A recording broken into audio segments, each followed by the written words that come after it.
Hello everyone, welcome back to this channel. I am Lily, and in this video we are doing the playthrough of the Environment and Agriculture patch. We are not going to play in the Mesolithic era at all this time, but in the Neolithic era only. This is because we need to properly experience how we must and can adjust our gameplay to succeed in making a sedentary life out of our mobile hunter-gatherer tribes, which is the point of having agriculture. The new patch promises farmlands with several types of crops that we can cultivate, and also new tools and equipment, and we are going to test them all. There are also a few more finicky details that is kind of like good to know in this patch, and I will try to remember them as we go along. I am so happy you guys are with me, so let's get started.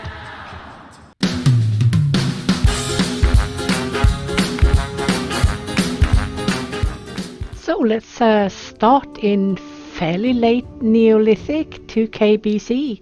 That should ensure us a higher chance of getting knowledge is fairly advanced, because we do need at least 20% in food processing in order to be able to build mills and ovens. We won't be needing that much percentage in order to get a thresher, and via the thresher we can also increase our food processing skills. So what we basically need in order to get started with agriculture immediately is roughly between 10 and 20%, and if our random tribe is between those two limits, we can easily use both the thresher and also the dryers in order to build our food processing skills till we can get mills and ovens. So what we would like to look for is at least 10% in food processing, and I wouldn't mind a good level of architecture. So we have the architecture, but we are lacking a bit of the food processing, and this looks really good. He looks really strong. I'm going to add this communal to 1 notch up, and of course labor age to max, at least at the start. I'm not going to bother with the tribe, their traits and stuff like that, or the amount of females versus males. I'm just going to do it 100% random and then work from there. So this tribe needs a name, and I'm going to call it Bubble Butts, because that is one of my favorite words. I find it cute as a button. Let's do it. Okay, so let's go to the forked rivers here. Always a good idea. We are in Spain. Hopefully the temperature changes have made Spain a little bit better. We shall find out. One of the reasons why I chose more hilly areas is because I would like to finally manage to build the Uffington horse. The Uffington horse is a chalk drawing that was done roughly in 1400 BC, and it is as long as 110 meters, or roughly 365 feet. So I'm going to try to make it in exact scale right above my village, and as you can see I have a bit of hillside here, so it might be a little bit crooked, but I think I can do it.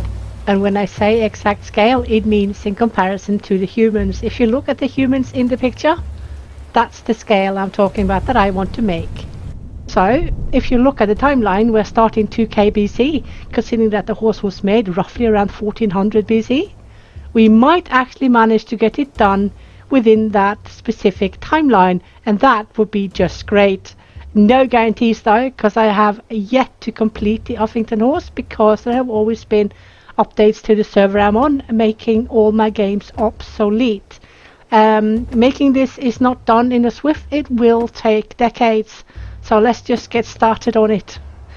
First of all, we need to do the normal stuff as well, because the Uffington horse, the building of it, will only be based on 3 people as usual. You don't take people from your food group or your resource group at all in order to build monuments. The monuments is a luxury that you only build if you have 3 people and still people are happy in your tribe.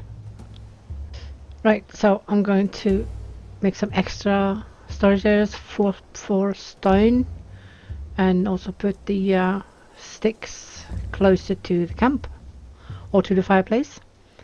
We're not going to use the big one because I can't be asked having to chop logs all the time for the fireplace. And yeah, just going to place down the areas for the crafters and stuff here. as per usual.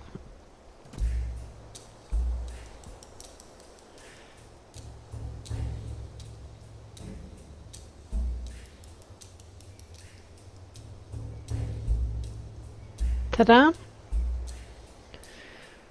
So let's make the groups. Why did I do that?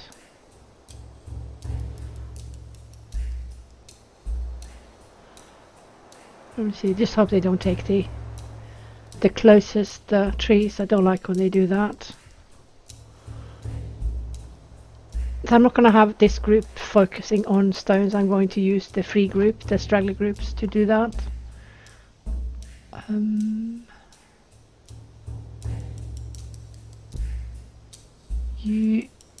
Yeah.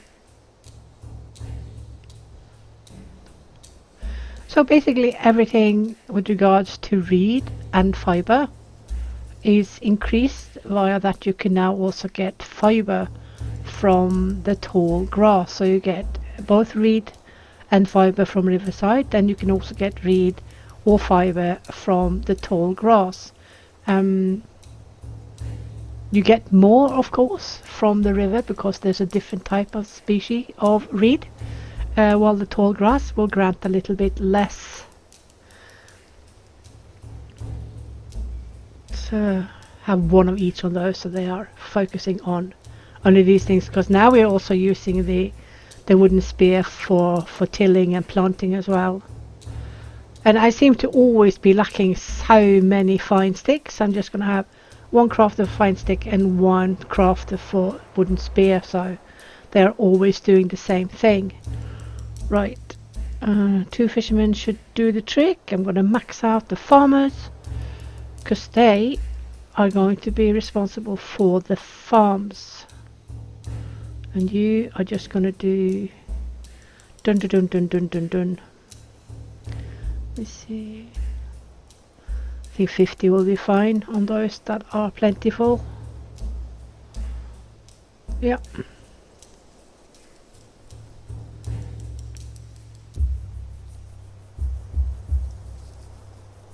And you will do the crops only. So they focus on getting the initial wild seeds to the camp so we can use them to plant. Let me see. Let's just chalk down quite a few. We don't need to make it big in the start. We can just see how much workforce it takes, and if we manage to do it in time before the season ends, and then we can just adjust after that. Also, of course, based on how much we are eating.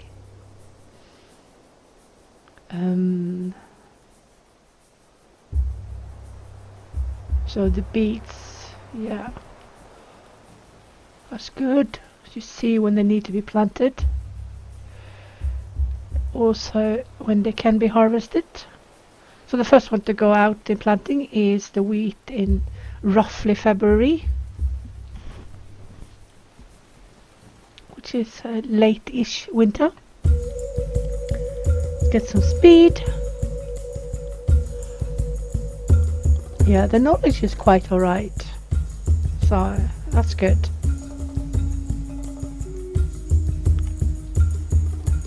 Yeah, it needs a bit of clearing, doesn't it? But the tribe will do that. No problem at all. So the farmers group will take care of the tilling, they will take care of the planting and also the harvesting. If you do not have a farmers group, that means that the tribe will do it as a communal task. So you need to adjust your communal task slider depending on how much you want the communal tasks to be prioritized over the tasks that the groups have. It's quite a balancing act, so you might have to adjust constantly in order to try to find a good balance. I personally find that using the farmers group is the best option, because then when you have the farmers group maxed out above any of the other groups, say you have it on max 3 on the farmers group, then the others can be a bit lower. So that means that the period they are tilling or planting or harvesting, the other groups will have less people but it's only a matter of a few sleeps before they basically are done, unless you have given them too much work. If you have given your farmers too much work, they will hog all the workers for roughly 2 months, and I don't recommend that at all. But you need to see, you need to adjust the sizes on your farmlands, the sizes on your work groups, on your farmers group. Everything is a balancing act, so I'm going to see if I can get it right. What I have learned from testing is if you overdo it, you will get nothing. You end up with people not doing their group task chores, and people only being by the farms, and it's not a good idea, because you do need stuff for your camp, don't you? So yeah, the balancing is very important. The huts have also changed with regards to sleep quality, because the devs are preparing for better conditions, for better housing, for better this, for better that, and hence they have adjusted the sleeping services down, because yeah, they have also coded the people to demand better housing when they can see that there are better housing available. Basically, when they are aware of better housing, they will start to complain. But of course, it's the same as it has been always. They won't leave the day after. It could take years, or they might not leave at all. It's very depending on their will. And if they do not know about any better conditions, they won't complain, even if they just have a straw hut, a small straw hut, or a pelt hut. So there's a plus as well as a minus. So it basically means that if you only have pelt huts, but you can actually make reed huts and straw huts, the people might complain if you don't start creating reed huts or straw huts within a year or so, especially if they are suffering from some kind of trait reducing rate, and also high will, because then they will, you know, sing their song and then eventually leave. But it won't happen overnight. It will take a long time, maybe years. So that's not a bad thing. So some of the new equipment we have is the thresher that you just saw. We also have what we always have had in the game, which is both the oven and the mill stone, or the grinding stone. But they are now functional, so you now can grind your wheat, make flour, and also use the oven to bake your bread. So they now have a function. When you have gotten your seeds from the wild, which you must do to start with, you need to remember to lock your storage areas for consumption for it to be food, so that people don't go help themselves during meal times, because they will do that unless you lock them. If you lock them, only those who are going to use them for seeding on your farms will help themselves from that storage area. The devs have reduced the decay on specifically the beets, so that they shall last in pits over winter, because normally they would not last over winter before they reduced it. So that's a good idea as well. But I will build a storehouse, because they do last longer in storehouses. And since we already have the luxury of having so much increased ability to get both reed and straw for that matter, we shall see if we can afford to have at least 6 big round houses and at least a few storehouses. We'll just have to wait and see. But yeah, getting there, just placing down some more pits for the other foods as well. So I've made the food gathering groups fairly small, and also put limit, of course. And if I do this right, I will be able to not up the amounts that we need to come in until at least 4 or 5 years have passed, until we have 50 plus population or thereabouts. But if I do it wrong, then we have to get more from nature and start all over again in planting season to get the farmlands covered. So you have to do it right to start with, otherwise you have to wait an entire year before planting season is upon you again. So there are always second chances, but not within the same season. That's not going to happen. So if you miss your February planting for wheat, you will have to wait till next February in order to plant again. And you also have tall grass giving straw. So the way we used to do it before, by cutting every straw around us that you can see, the normal green stuff, it will no longer yield the grass. You have to go and get the tall grass. So the tall grass will be shared between reed, fiber and straw.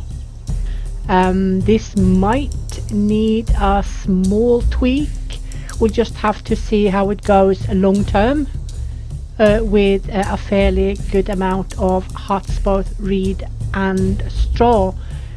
So I have only played max 10 years in testing, and for me it wasn't that much of a problem. But then again, I don't use only one type of building material. I try to use more than one, so that not one material should go out so much before anyone else.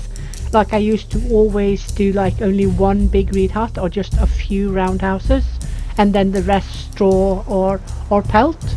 But now the sleep services has changed, and the amounts of reed and fiber and straw you can get from various types of resources such as tall grass has also changed, which causes us to be able, or should be able, to build more of each. So I would like to build at least 6 roundhouses and perhaps 6 straw houses, and then see the logistics, how they change after perhaps year 10.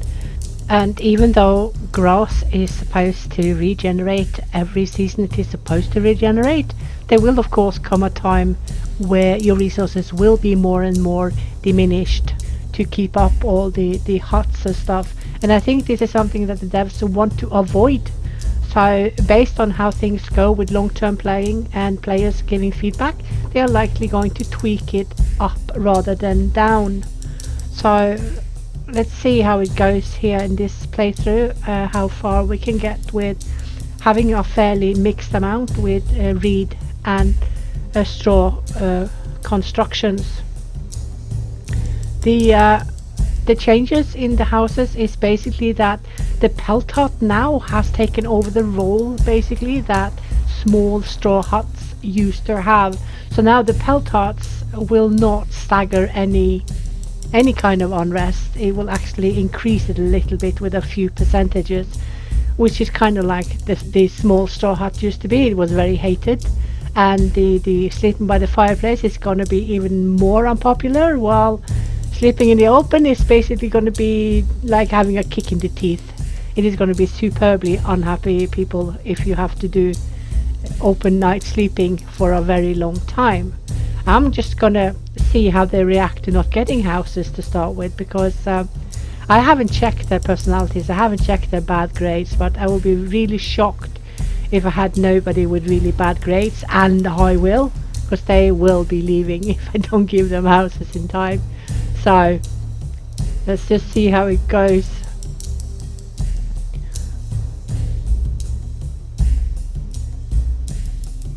So it's good amounts of food here. You can see that the limits I have set on the most common staples, roots, nuts and rosehip, they are filled already. So that's good. So how much seed have we gotten? Okay, it's almost time to get beetroots and more of the wheat grains. So that is what they mean with there is forest beyond the limit of your square. So you can see further now. Before it was only like flat land, nothing on it, no vegetation at all, but now at least they have changed it to trees and stuff, which is not bad at all. It's fine. Gives a more panoramic view, doesn't it? Like a never-ending view. Don't mind at all. Okay, so 7 wheat grains, that's not going to go very far. So the various icons on your farms, for instance, when it has this round circle thingy, the blue one underneath, it means it's ready for planting. It is waiting to be worked on.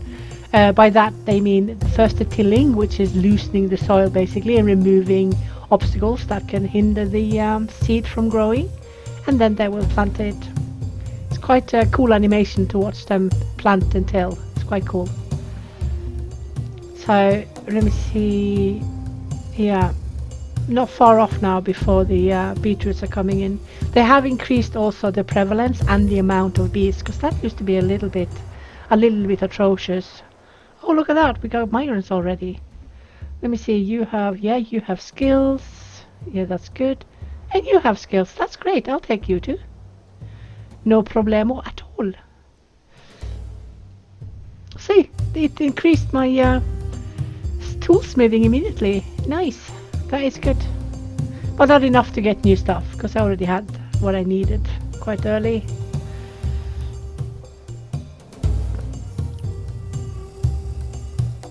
So what do I need for those? I need another roughly 8% to get those, plus minus 0.0s. Yeah. Let's get a few dryers, because they will help with the food processing, won't they? Oops, that was a little bit crooked. Let's just do those again. It didn't quite fit. Let's make them straight. One for raw fish and one for raw meat. I'm not having any hunters. We'll just have the trickle as they come, because I'm not going to build any pelt huts. I'm only going to use my leather for the threshers. I'm going to build one more thresher in a bit as well. Let me see. Oh, that was quick. Quick build. Okay.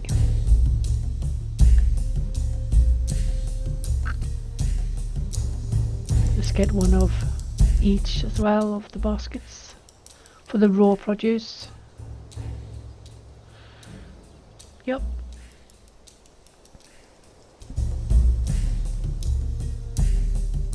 You can see it's showing on the list, on the storages, the condition that or the configuration that we have placed upon any storage area or facility. You can see the lock mechanism, the non-extract mechanism is showing on those 3 types that we need to start seeding.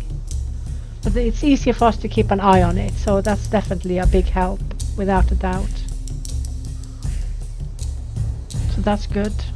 Okay, so the pits are down, that will help with architecture. We don't really need more architecture as such, but so they have increased the pace that you learn both agriculture, toolsmithing, and of course architecture. And also there are some new things that you can see, like the red means this is lacking.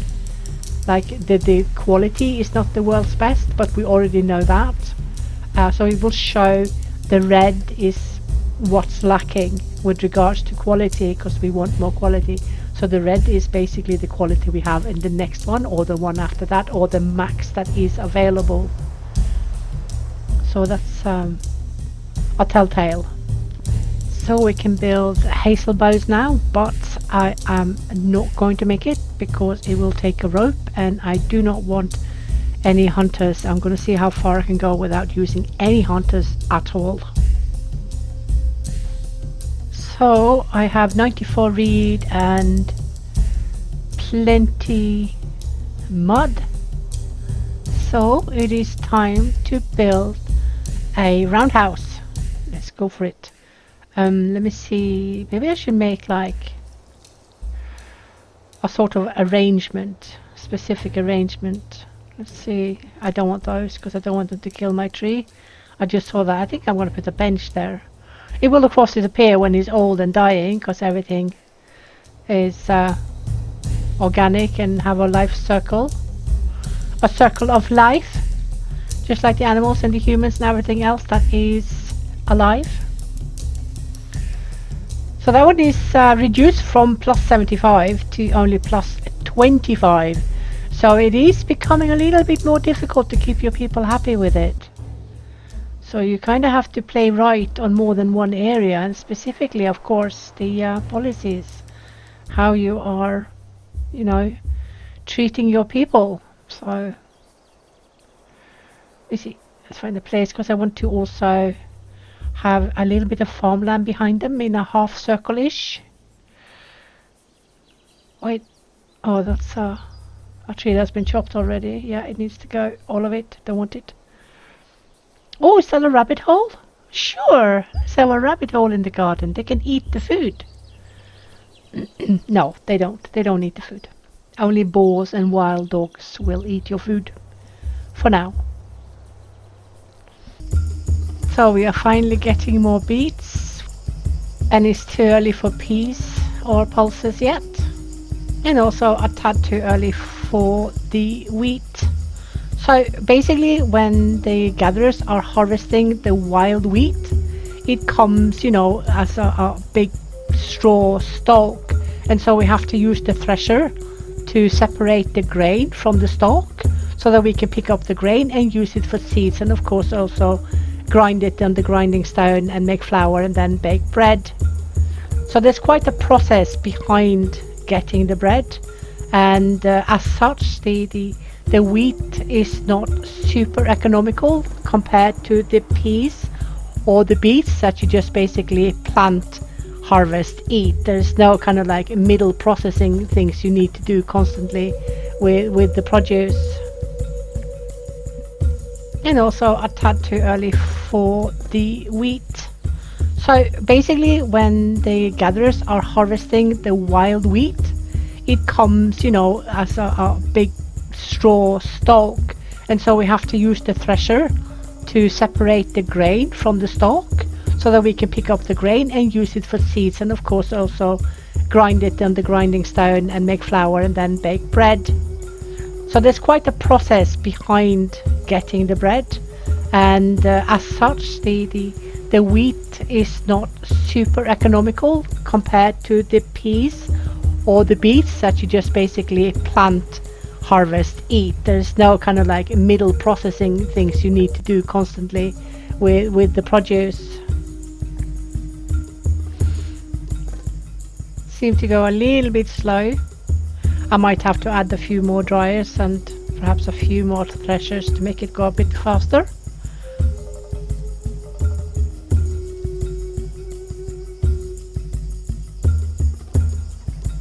So we have that one, the small menhir, which is good.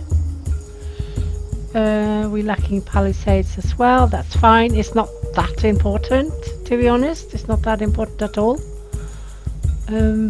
Yeah, but we kind of have everything we need to build the food processing though. So let's just be patient. It won't be far off at all. It's fairly easy to learn. So that is my roundhouse done, which is good. That means 8 people can rotate sleeping in it. It is the best we have in the game, and it's fine. Let's see how long they will accept only have to share one roundhouse, all 25 of them. Well, it's better than kicking the teeth. Barely. You see the farmland has the signal it is ready to be worked on. So tilling will come roughly February, and then it will start planting right afterwards. It is time, however, to add a storehouse for the beetroots to make them last longer. I'm not sure I'm going to add storehouses just yet for wheat grains or the beans, almost said, the peas, because they last so much longer in the pits. So we will just have to see how that goes. I think it should be fine with pits for now. But if I have to make like more than 4 pits, then I can just as well use a storehouse as well. Because they do take 12 logs each. Look at them working on the storehouse. The adherence to building and repairing is really high. Still the highest we have in game, because it is, after all, a building game, so it does make sense. So now I have 27 beets, but still only ate wheat, but it is fairly early in the season, so there will be more. We just have to be patient. So we also got a new warning system because some of us got locked in the sea and could no longer migrate. And this, of course, is only on the coast specifically, and very, very prevalent in south of England, Germany, parts of France, all of Denmark, and also parts of southern Norway. So the lower in geography that your area was, your coastal area was during those times, the more likely you are to get this warning. And this will normally only happen during the Mesolithic, because during the Neolithic there was very little rising of the waters, at least not to extents where you will actually be lost in the ocean. So for those of us that made settlements close to any parts of these coastal areas, we suddenly found ourselves lost in the ocean without the ability to migrate because there was nowhere to go. And this is because at the end of the Ice Age, the waters began to rise in the ocean because of the ice melting. So the devs have made a system that will warn us when you have roughly 1 year to migrate from the area. Sometimes you will get it as soon as you land, and then you should just basically migrate again immediately. Otherwise, you can get it a year after you have landed, and then you will need to prepare for migration, and you have to do it within 1 year. Otherwise, you will be locked in an ocean locality and you cannot migrate anywhere. This also means that you will in the end run out of all the resources. So when you get that system, warning, you should migrate as soon as you can within that year. Okay, I'm going to make a farmland around here. I'm also going to fence it in with wooden fences because they will only need sticks, but I want to do watling because it's so pretty.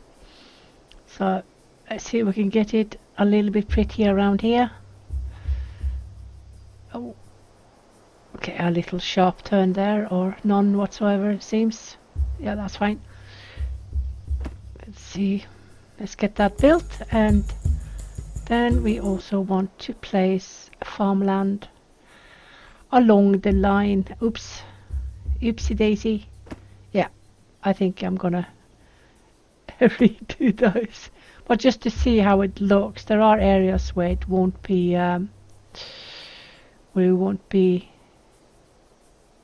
going, so that small part there does not want to be built on. Sure, that's fine. Now we know. Let's try to get it in one go. So that would be cool. Oops. Hold and drag.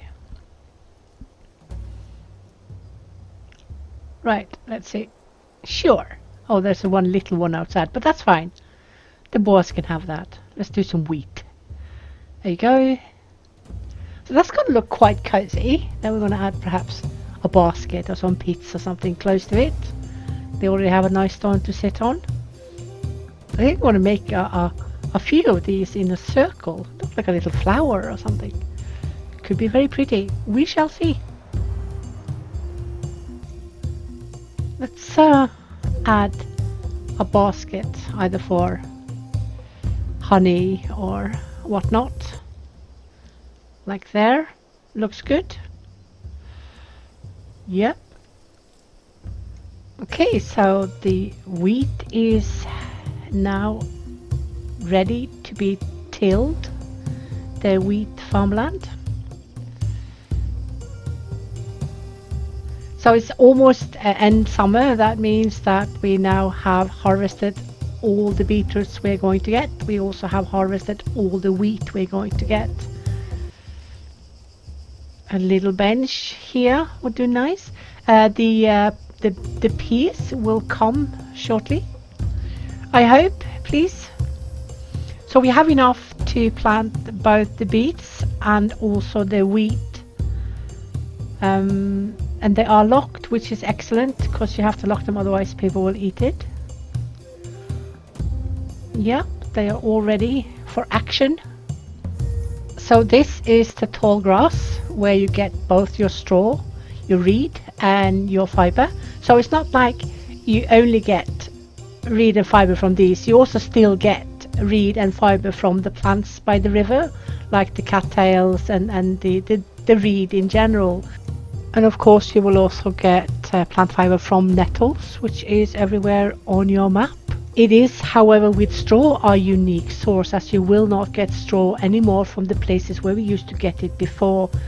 But the regeneration rate of the tall grass and the prevalence and the amount is so high that we shouldn't really have any issues if we just play a little bit smart and not only build straw huts, but divide the hut types on several types of materials rather than only one type of hut, say only the big straw hut.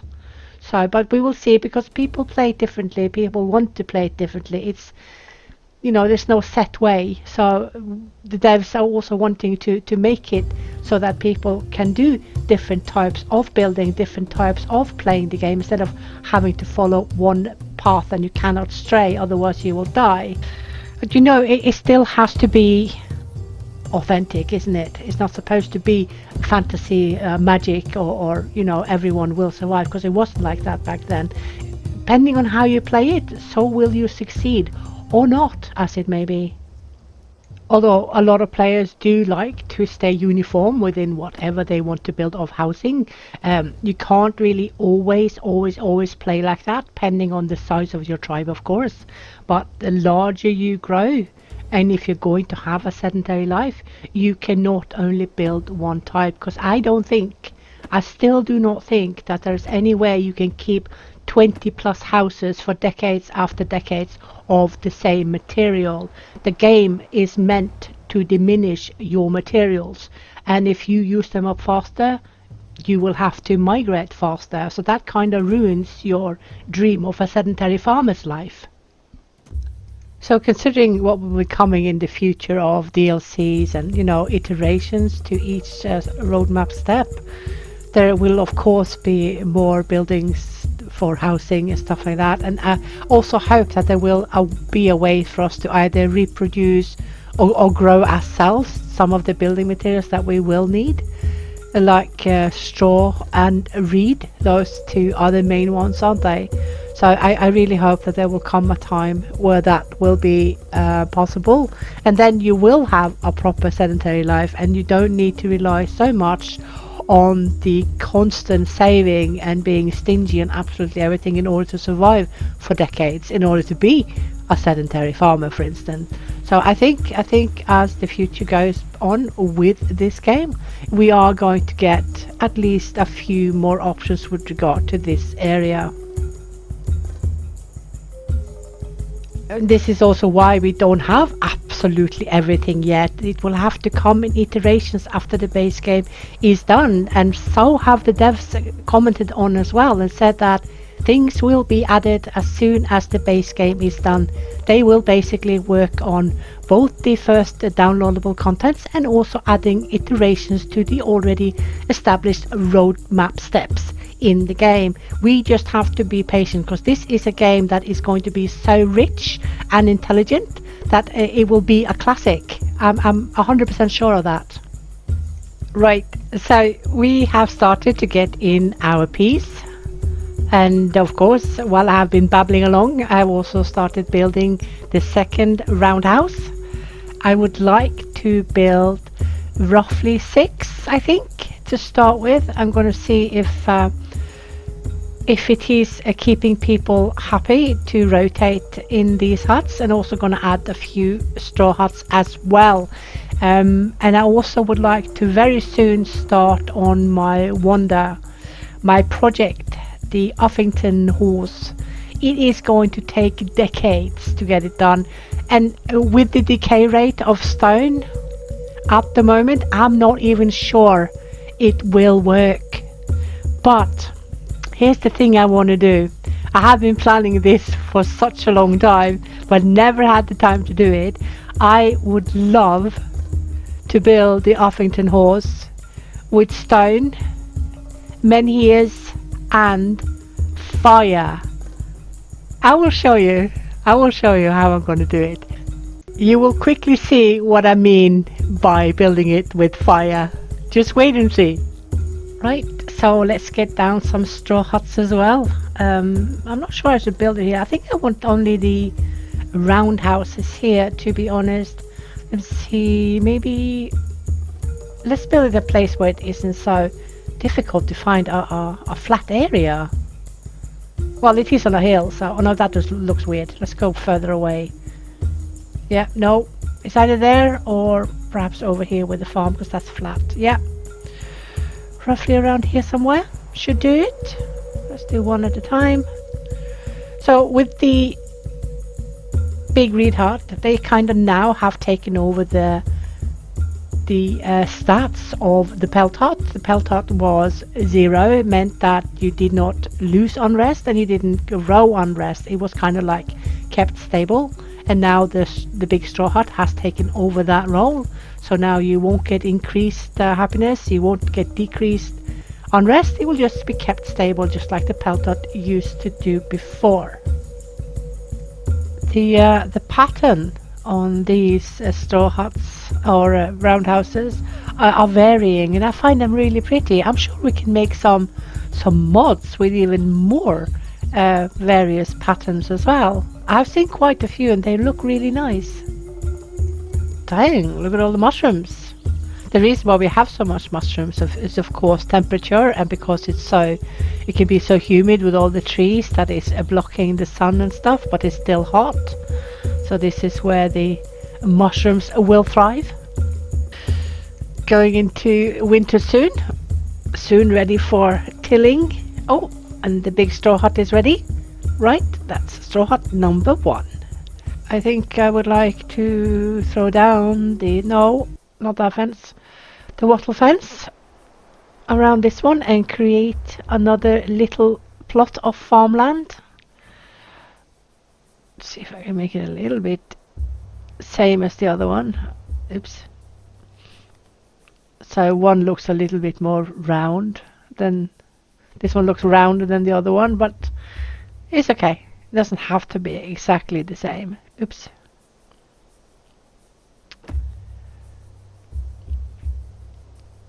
Oops. What the heck?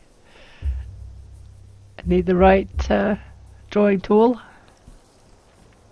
Ta-da. Let's make it peas. So the next one we're going to make will then be with beets. Sure, let's have a pit. Why not?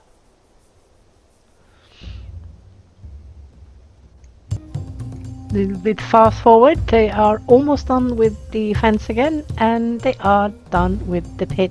And you can see the peas are ready for work. They need to be tilled.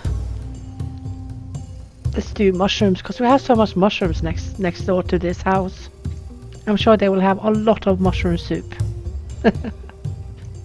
Just adjusting my groups a little bit as we are growing in population.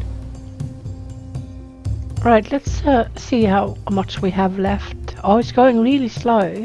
Maybe I should add some more dryers and perhaps another thresher, because this might take some time.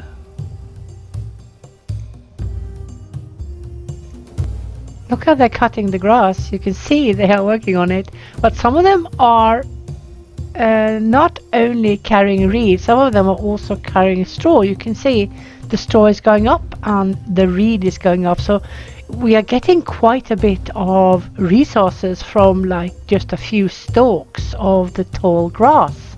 So this is good. This is richer than I thought it was going to be. Right, throwing down another straw hut. Then we have 2 of those and 2 of the roundhouses. So now the materials are fairly divided, I would say.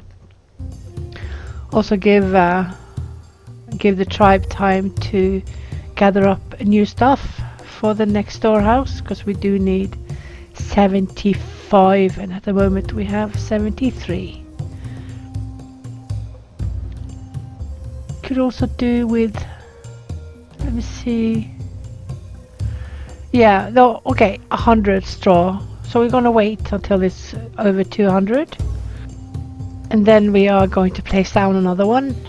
I think I need to place them down one by one, because now it's a tilling time. People are tilling, so they will be really busy in the farming groups. So must try to avoid to have too many building projects or things going on at the same time.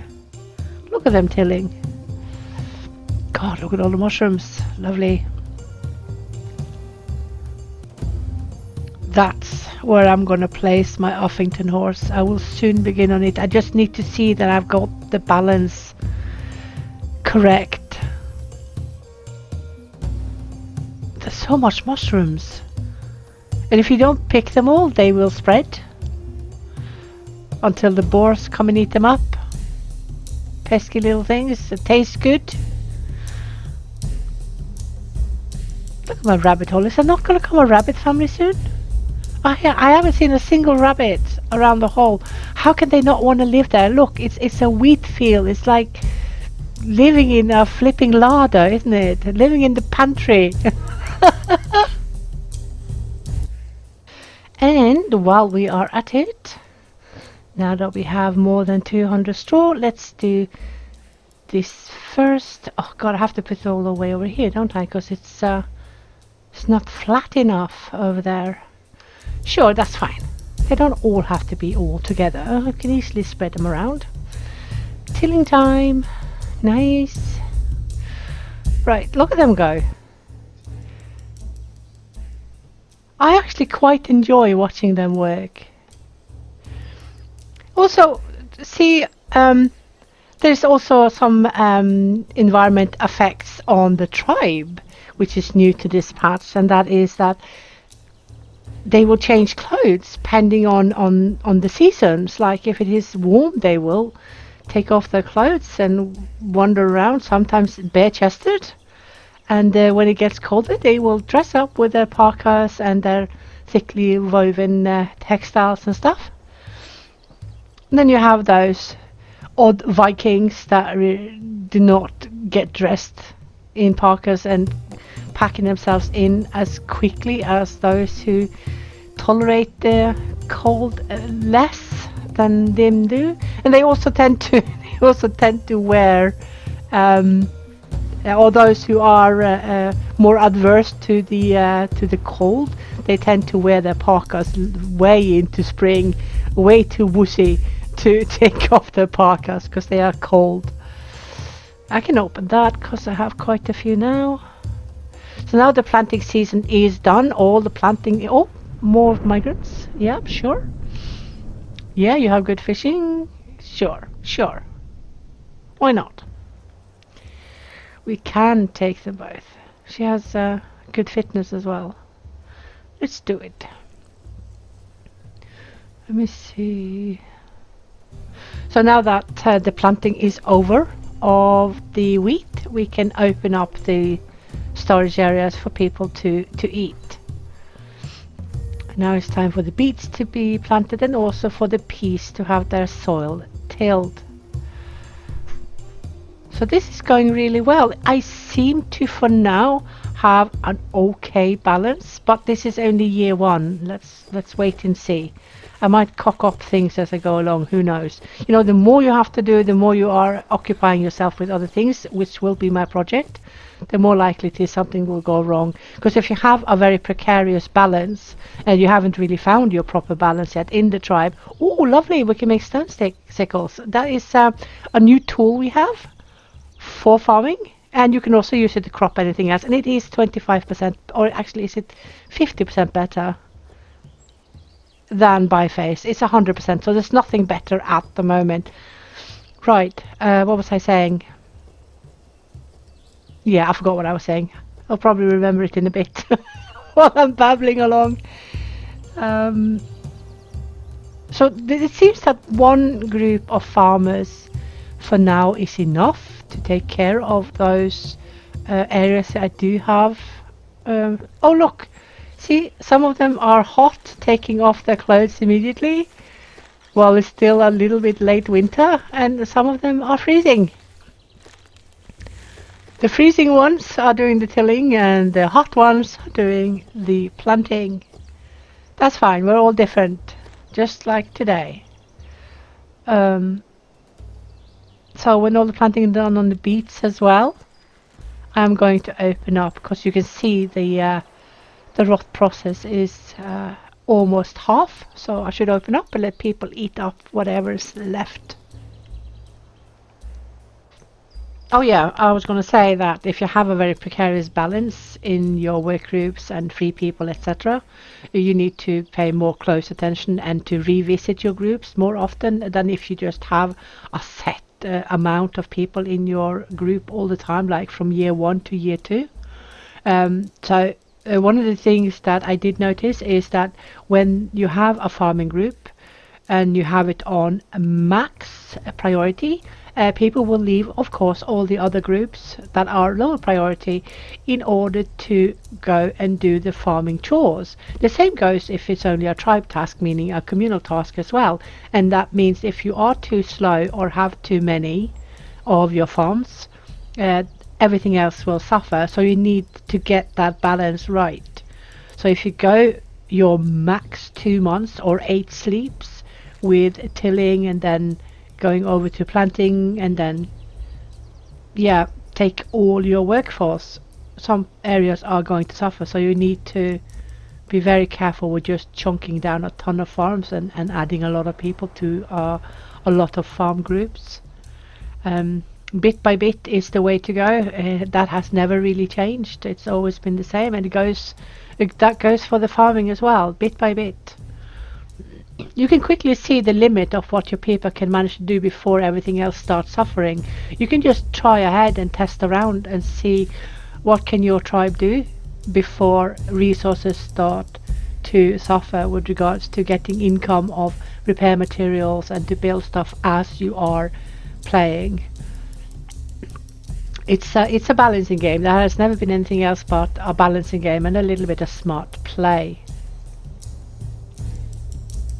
So now we have everything except the peas well into the ground.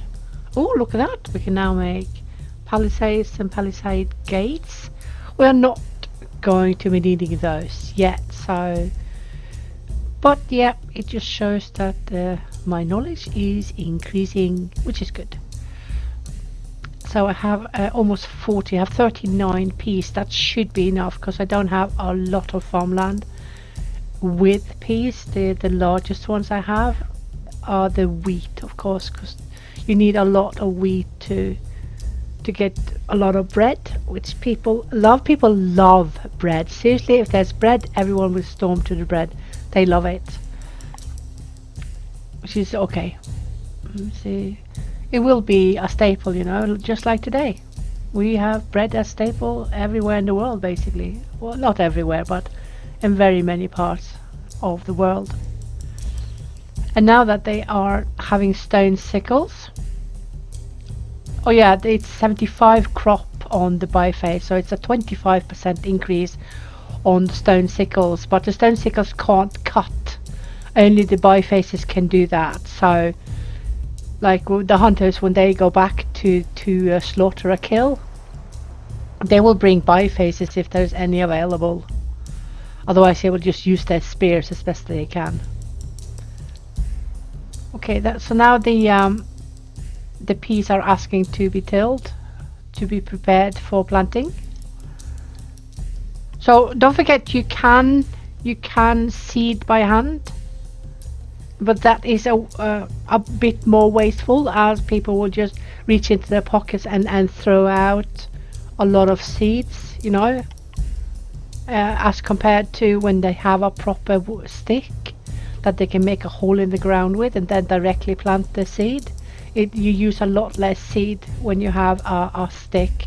You just need the wooden spears, because the wooden spears have more options. They can do tilling and they also can do sowing. So, but there will be better equipment because they are for tilling and sowing is 50%. That means better will come.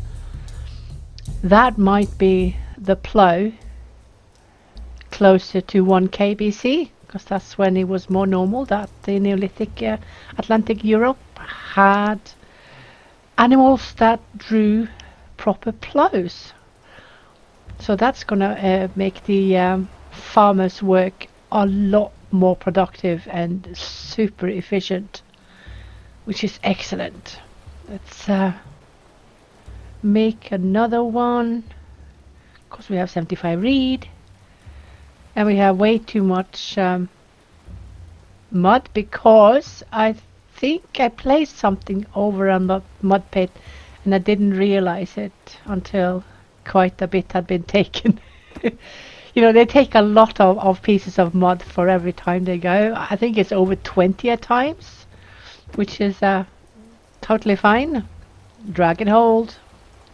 I keep forgetting it's dragon hold. I just place it down and thinking that it will forever be like that. You know, like the fence. You click once and then you can move any direction. So these are going to be beetroot. Now we have one of each. Yeah, looking good. So now we have 3 roundhouses and 3 reed houses, and my people seem to rotate well.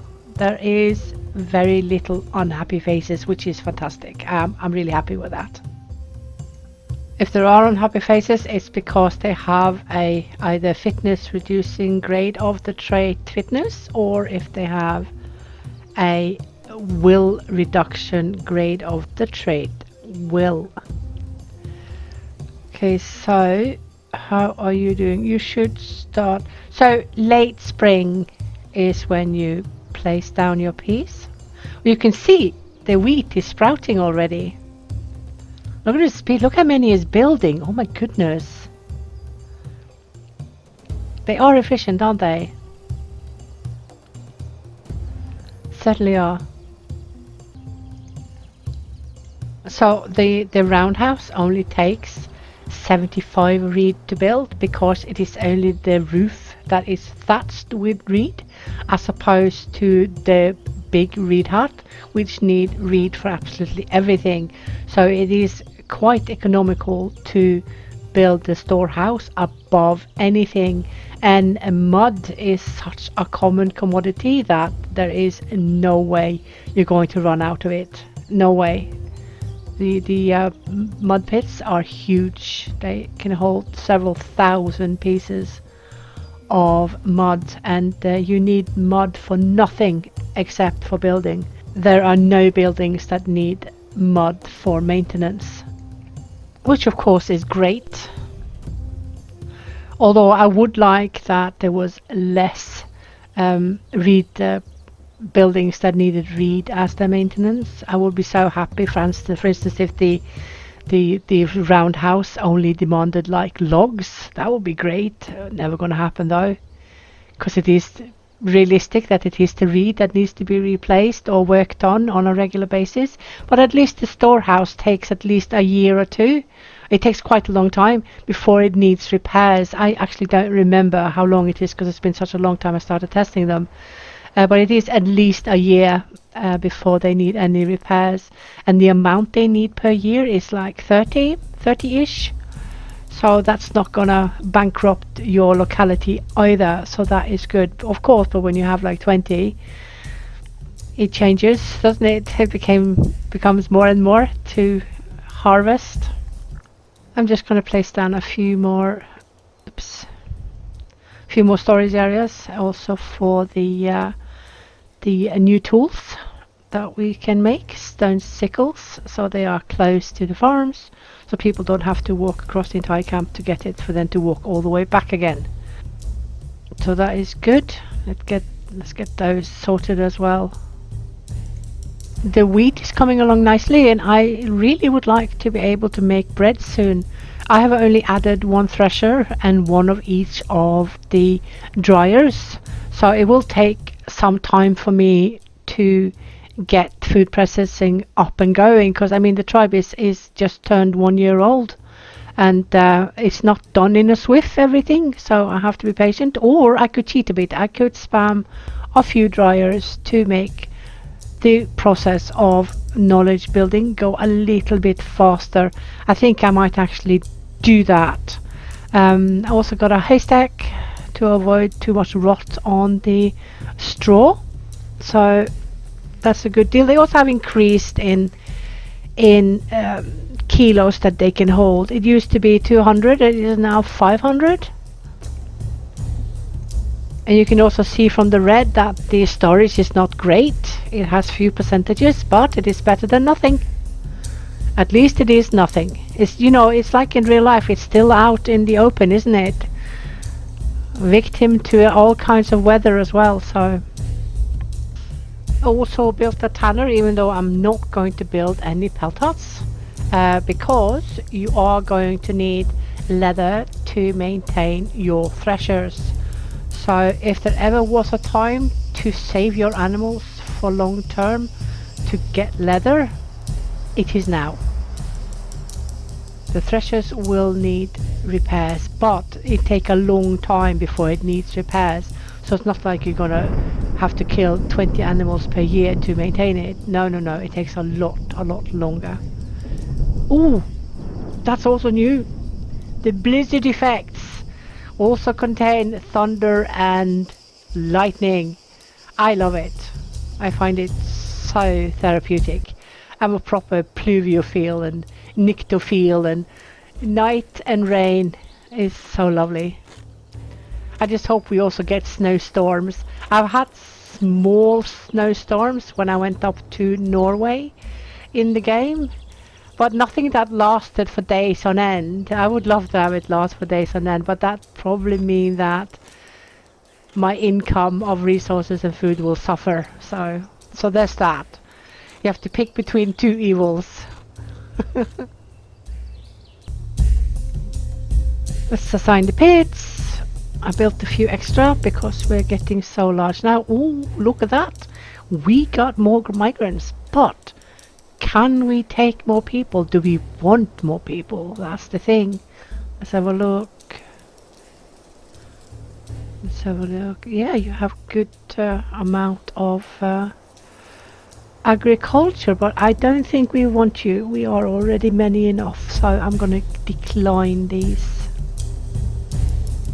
But if there comes along migrants that has really good skills, or you know, overall skills in the group, I might accept it. But I want to try to keep the tribe smaller so that I can actually finish the project I want to complete, the Uffington Horse, because that's going to take decades.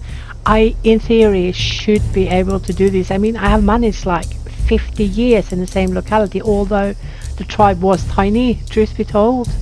So of course you could stay longer. So it goes without saying, if you have a lot of people, you will have to migrate sooner. Well, at least pre-agriculture at least. Look how nicely the wheat is coming along. It looks so pretty. It's really nice. So it should start to ripen now. So as the sun comes up, the color will change. Ta-da! And you know, based on the day they are planted, because not all are planted exactly the same day, depending the speed of your farmers group, and of course the amount of people in the groups. Some areas of the wheat farm will be ready for harvesting a little bit before the others. So not everything needs to be done in one day, unless you have managed to make your farmers group do everything in one day. And then you are much more likely to have to spend a large portion of your workforce to do this chore. Because if you don't harvest, the crop will rot in the fields. Likewise, if you don't plant in time, you will lose the window of opportunity to plant, so then you have to wait till all the way next season, next planting season. So we need to pay attention to that it is a well-oiled machinery with regards to agriculture. So this is harvesting time starting, and you can see that there's a max amount of farmers doing the chores, and they will place the wheat sheaves in the storage area, of course, and then someone will bring them to the thresher so someone else can start threshing, which is great. And this is the time where I add another one, so we get also more food processing, and also of course more wheat grains, because if the wheat sheaves are not being processed further, they can be used for absolutely nothing. They cannot be eaten and they cannot be planted. They need to be processed. So this guy is threshing. He looks around like he's doing something he shouldn't. That always looks so funny. That's the way they look. Yeah, so that was what they did today, because that's what had been mature enough to cut today. You see the peas are coming along nicely as well. So, and when they have threshed the wheat, the grains will end up in front. You can see on that piece of leather in front of them, front of the thresher, and then they will grind it on the grinding stone. They will mill it, and then it becomes flour, and then they mix it with water and bake bread, which is good. It's really nice. It's this flat type of bread. I'm not even sure they had salt in it. It's just like plain, rich nutrition, very, very calorie-rich food. And here we are, yet another day of harvesting.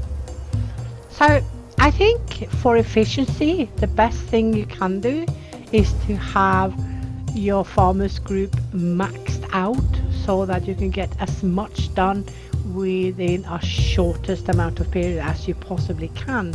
Because if you have a very precarious balance of a workforce in the various groups, the farming tends to steal them all when it is time to do these chores, and that means that if you go on days on end with lacking people in the other groups, the resources might suffer a little bit.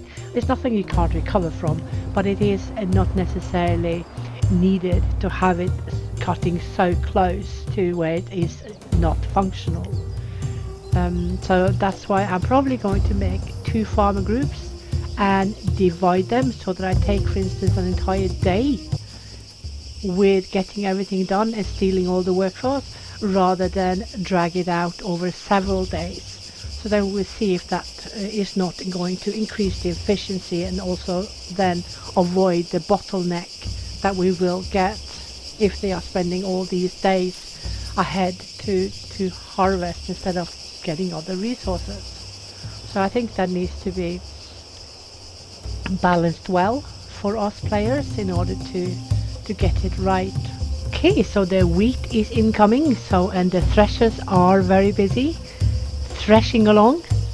So now we just need the mill and the oven in order to be able to make bread. That means we need more food processing. Right, it is time for my 4th roundhouse. Let's see, let's try to build it in a half circle.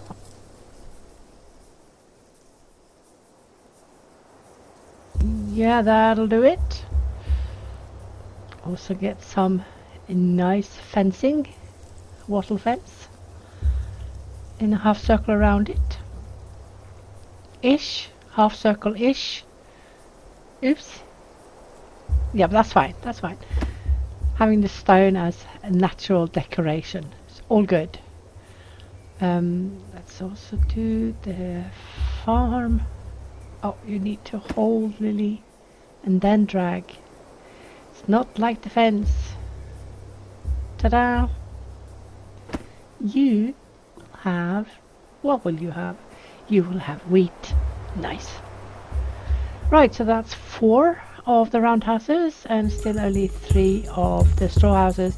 I'm going to keep it on 3 for a bit, because with the 4th roundhouse I have enough housing for all my people plus a few more, so then it is enough. Okay, so I cut off the access to the beets when it dropped to 50, so it's now on 51, and also the peas are not in yet, but depending on how many there are, I might open up the storage. But if there are too few, I can't allow them to eat from it, because I will need it for the next season's planting. There will always come in some from the wild as well, so it's not like it's going to be a total loss if they eat them up, but you will have to wait an entire year before you get any kind of produce, so that is not a great idea. Just increasing the tools a little bit. Yeah, coming along nicely. They are clearing and building, so that's good. It's really good. I'm not sure I actually need these gates, because I probably won't make it fully closed, but just in case I have to, because of the boars and the wild dogs.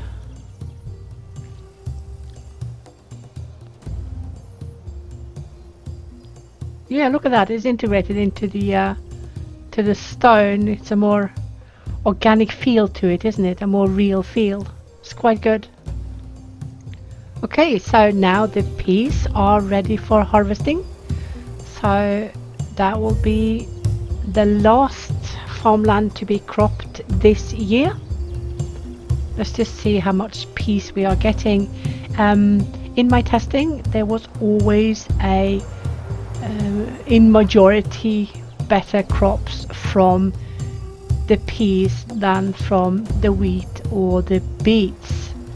If you also then consider that wheat needs so much processing in order to be used the way it should, as in bread, wheat is not very economical at all. But peas and beets certainly are. Scouting out to see when I'm gonna build my horse. Just can't quite do it yet. I need a little bit better balance, I think. A little bit, not too much, because I'm fairly much there, I think. Okay, so the last roundhouse is getting along. We just had to wait for them to bring home some reed. The gather group the straggler group is full, so that kinda means that I could start using them to gather the material I need to start building my project.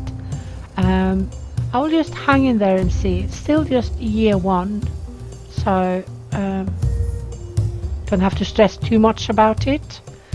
We have plenty time. We have decades, I'm pretty sure. If you just play it a little bit smart, you can easily manage many decades, at least with agriculture.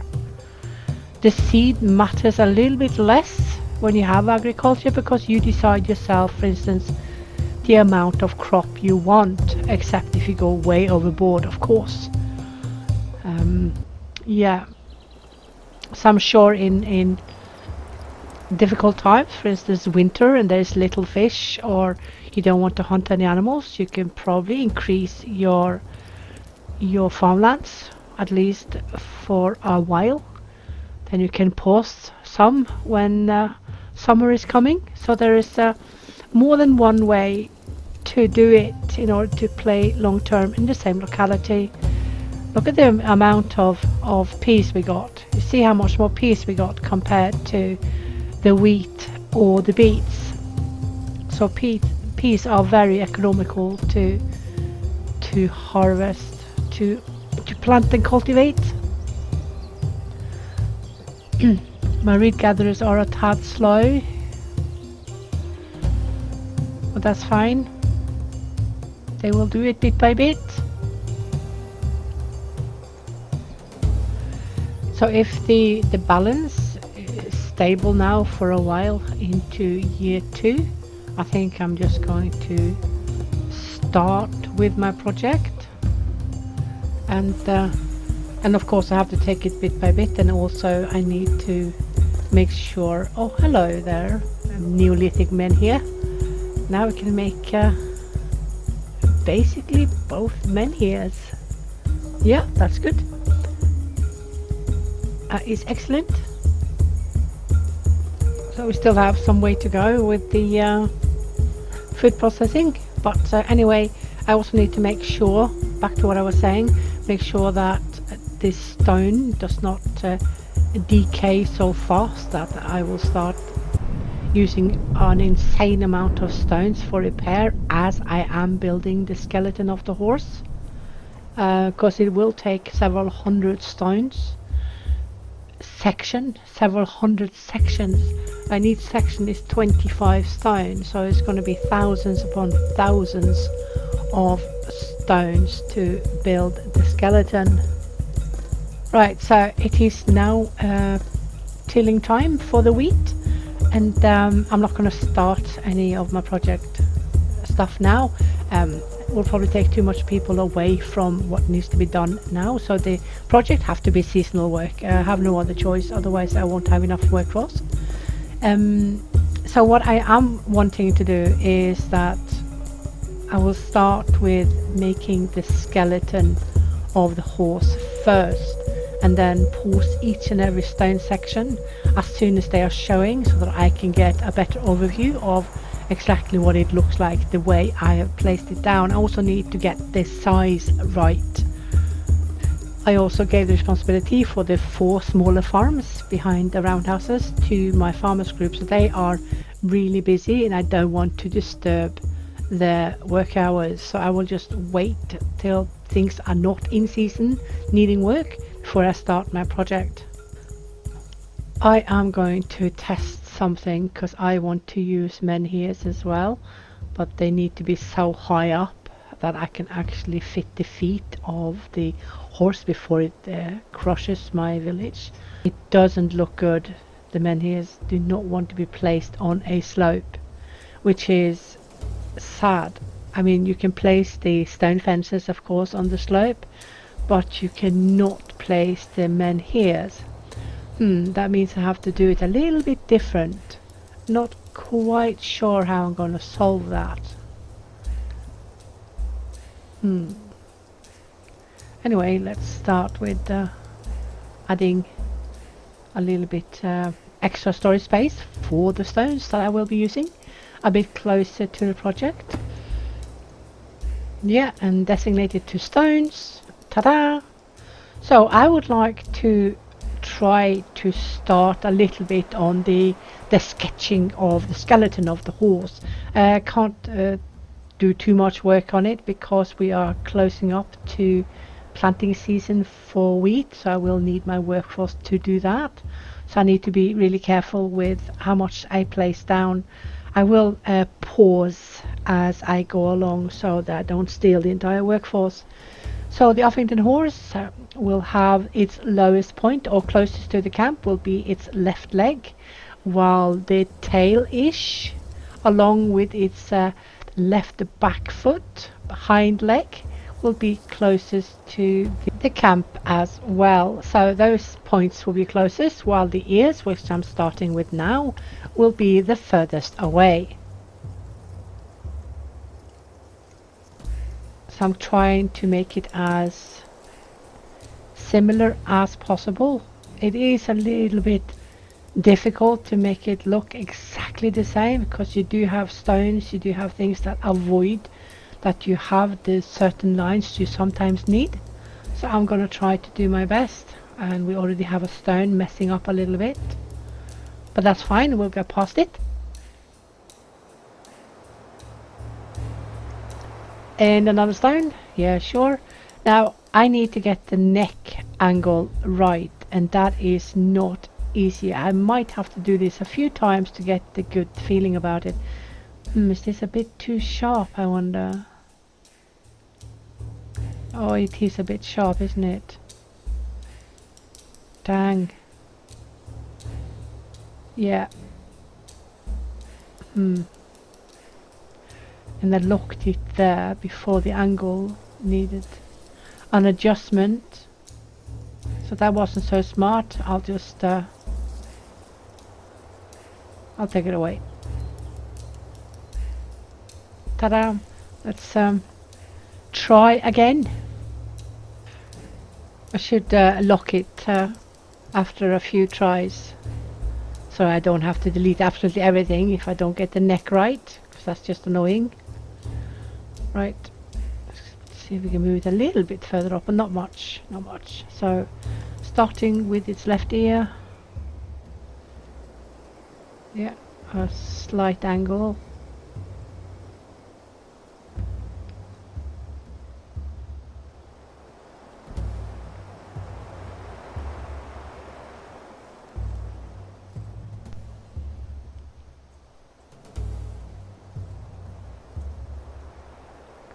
Well, we avoided that annoying stone at least. And now here we are with the angle again. Hopefully we'll get it this time. It's fairly long. Just need to make sure that it fits with the size of the head, otherwise it will just look really weird. Okay, I think that's more like it. It's just all these stones in the way, but that's fine. You can go a little bit below. You don't need to have the exact 100% angle. It will look like the horse anyway, ish. More or less.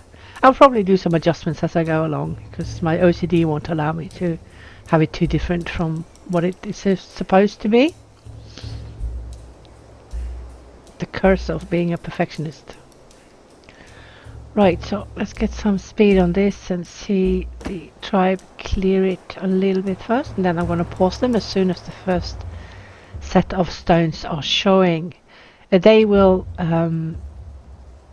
quickly, or rather quickly, decay, but at least the drawing is there, the sketch is there, so I just need to unpause in order to get it going again. I just need a better outline to see where I should continue with the drawings. Okay, so they are clearing, and as they are clearing, I'm going to pause as soon as I can see the first set of stones. That one has gotten the first set, so it's been paused. Let me see. I will just do them as they become available. As soon as all those are done, then I will continue to create the sketch and just take it from there. It is a bit finicky to get the initial sketch or plan done, and since I cannot use menhirs, because of the slope, the menhirs are just showing red, meaning I can't place them. So I have to do something a little bit different, because I really wanted to place some menhirs as well. I wonder if there's actually enough stone in this locality to cover what I want to make. That is an unknown at this point. We will just have to wait and see. What if we have to abandon the project like 1 year or so before it is actually done? Oh gosh, that would be traumatic. I'll probably need some counseling afterwards if that's the case. I'm so traumatized by having my project ruined by lack of stone. I don't think I've ever in history run out of stone, and I've never heard or seen anyone running out of stone. I mean, people have run out of sticks, but that's more Mesolithic and more colder area where there are much less trees, but not in the late Neolithic. Nuh-uh. I'm going to remove those trees because they are blocking my view. I'll just click them out, and I take that one too. Yeah, that's fine. That's fine. That is good. So that one needs to be paused. So there's quite a bit to pause. It's several hundred sections of fence. Yeah, gosh, the decay. Please decay below. I haven't tested for decades, but it is supposed to take a lot longer for stones to need any kind of repair. So when they do need repair, the stones fall down. They do that in real life as well, and they become brittle, which is why there is decay on stone. They do become brittle in the sun. So yeah, let's just keep going on all that I can see.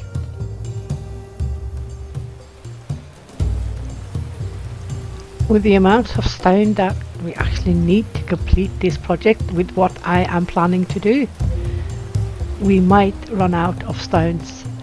Unfortunately, it's going to be extremely difficult and extremely micromanagement for me to actually calculate how much stones this locality has.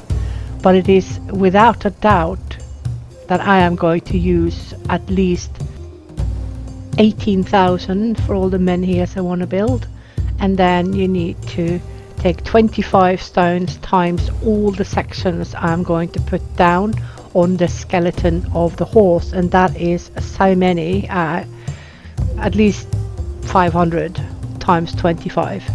So there's going to be a lot of stones and many decades before this project is finished, if I managed to finish it at all. This is probably the most long-term project I have ever done.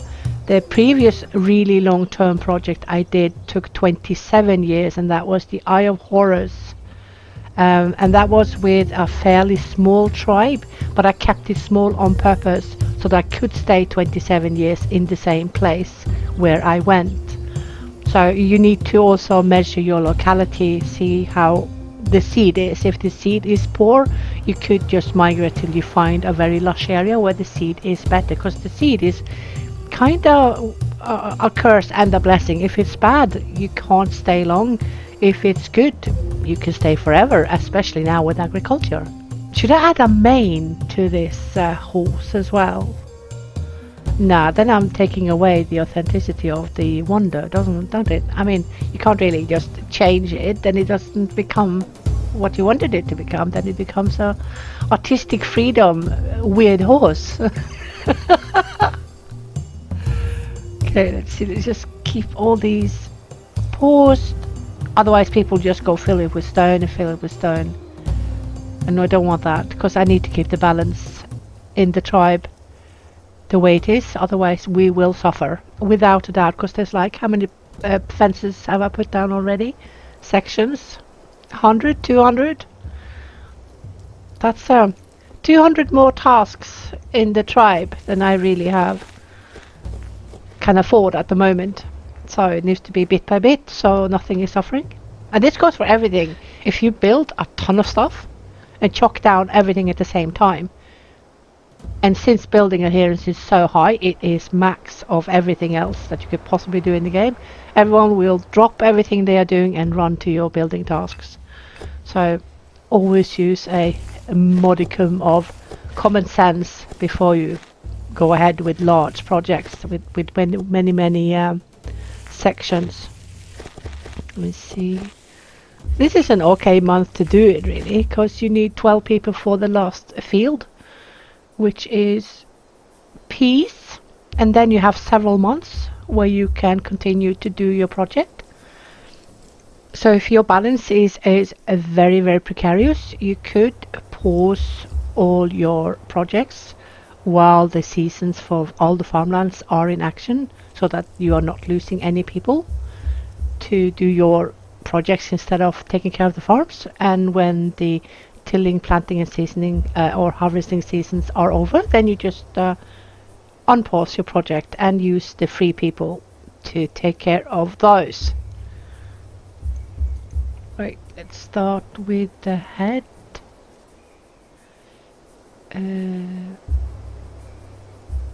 That should be correct. Or whatever is not correct, I will adjust. When they build the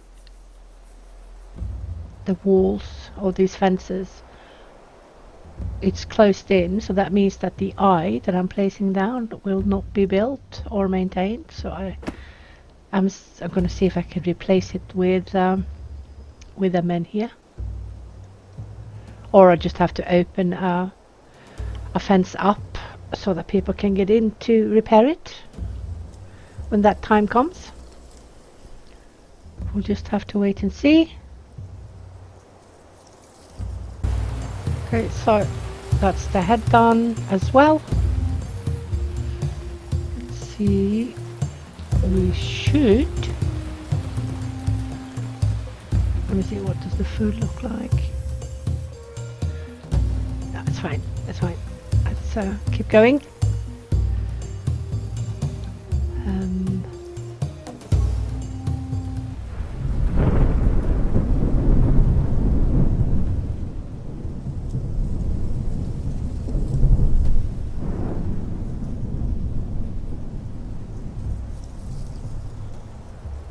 Bit finicky. It's not super easy to get very nicely curved on a small area.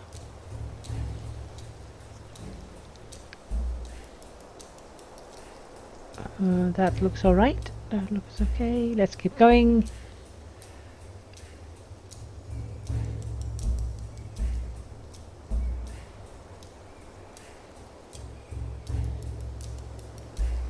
Oops, a bit sharp there.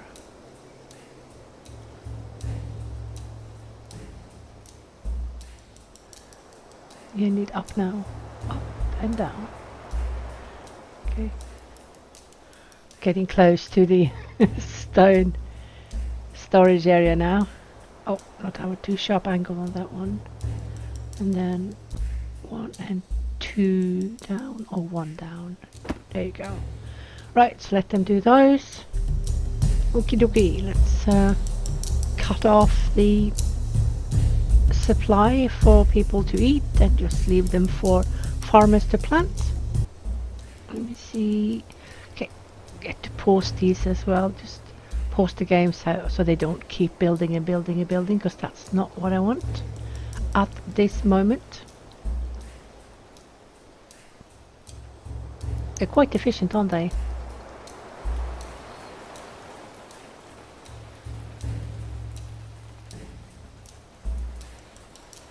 So we do not have white chalk, which is what the people in the Neolithic used to make this horse. So we have to do something else, and guess what that something else is going to be? Yep, it is going to be fire. But can I pull it off? I have no clue. I will have to do a lot of jiggling and tricksing and mixing and magic with groups, and I suspect I will have to do some massive harvesting. Oh, oops, go back, dude. Massive harvesting of food and materials when I want all the lights to be functioning at the same time. So this is going to be very, very interesting to see. I do enjoy doing projects. It's my way of pushing the game, in my opinion. When you have kind of reached a point where you are happy with your tribe and the balance is good, you can easily take your freedom to do a lot of these odd things. Other people chose to make their tribe really aesthetically looking, with fancy fences everywhere, different types, and you know, very villagey, cozy look. I really enjoy the projects, the big projects. But we're all different, and everything is fine and dandy. Look, the horse is taking shape. Damn, this is going to be good. Look, it looks fine so far. I think I might have to do the tail again. The angle is a little bit bob, but we'll see. We'll see. So it's looking quite alright at the moment. Okay, time to make the left leg. Let's see what it looks like. See if I can get this right.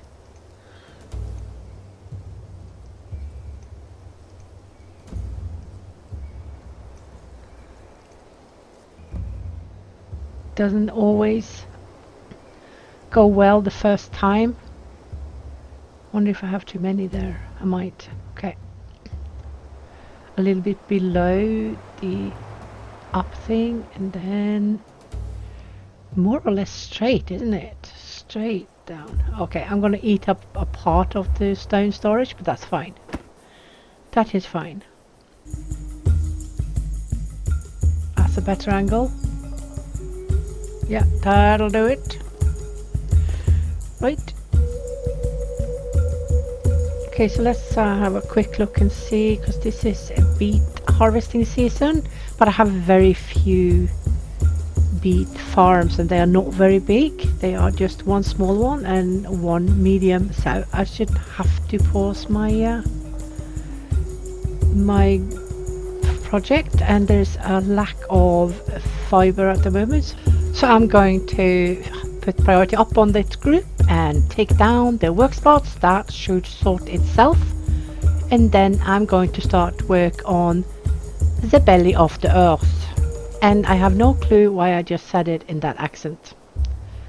I hope to God that my editor takes this out, because I do not know how to properly edit, so I have to wait for him to come back from holiday to help me edit this video. However, knowing my editor, he will probably leave it in, because he does that. Some of the mistakes I made, and sometimes all the cackling I do when I do silly stuff, and I just laugh at my own silliness, he leaves in because he finds it hilarious to to make a fool out of me. It's actually quite funny. It can be a little bit much at times. I can laugh for such a long time at some silliness that I do. You know, it's this self-deprecation sense of humor, you know, it can be quite hilarious. But we'll have to see.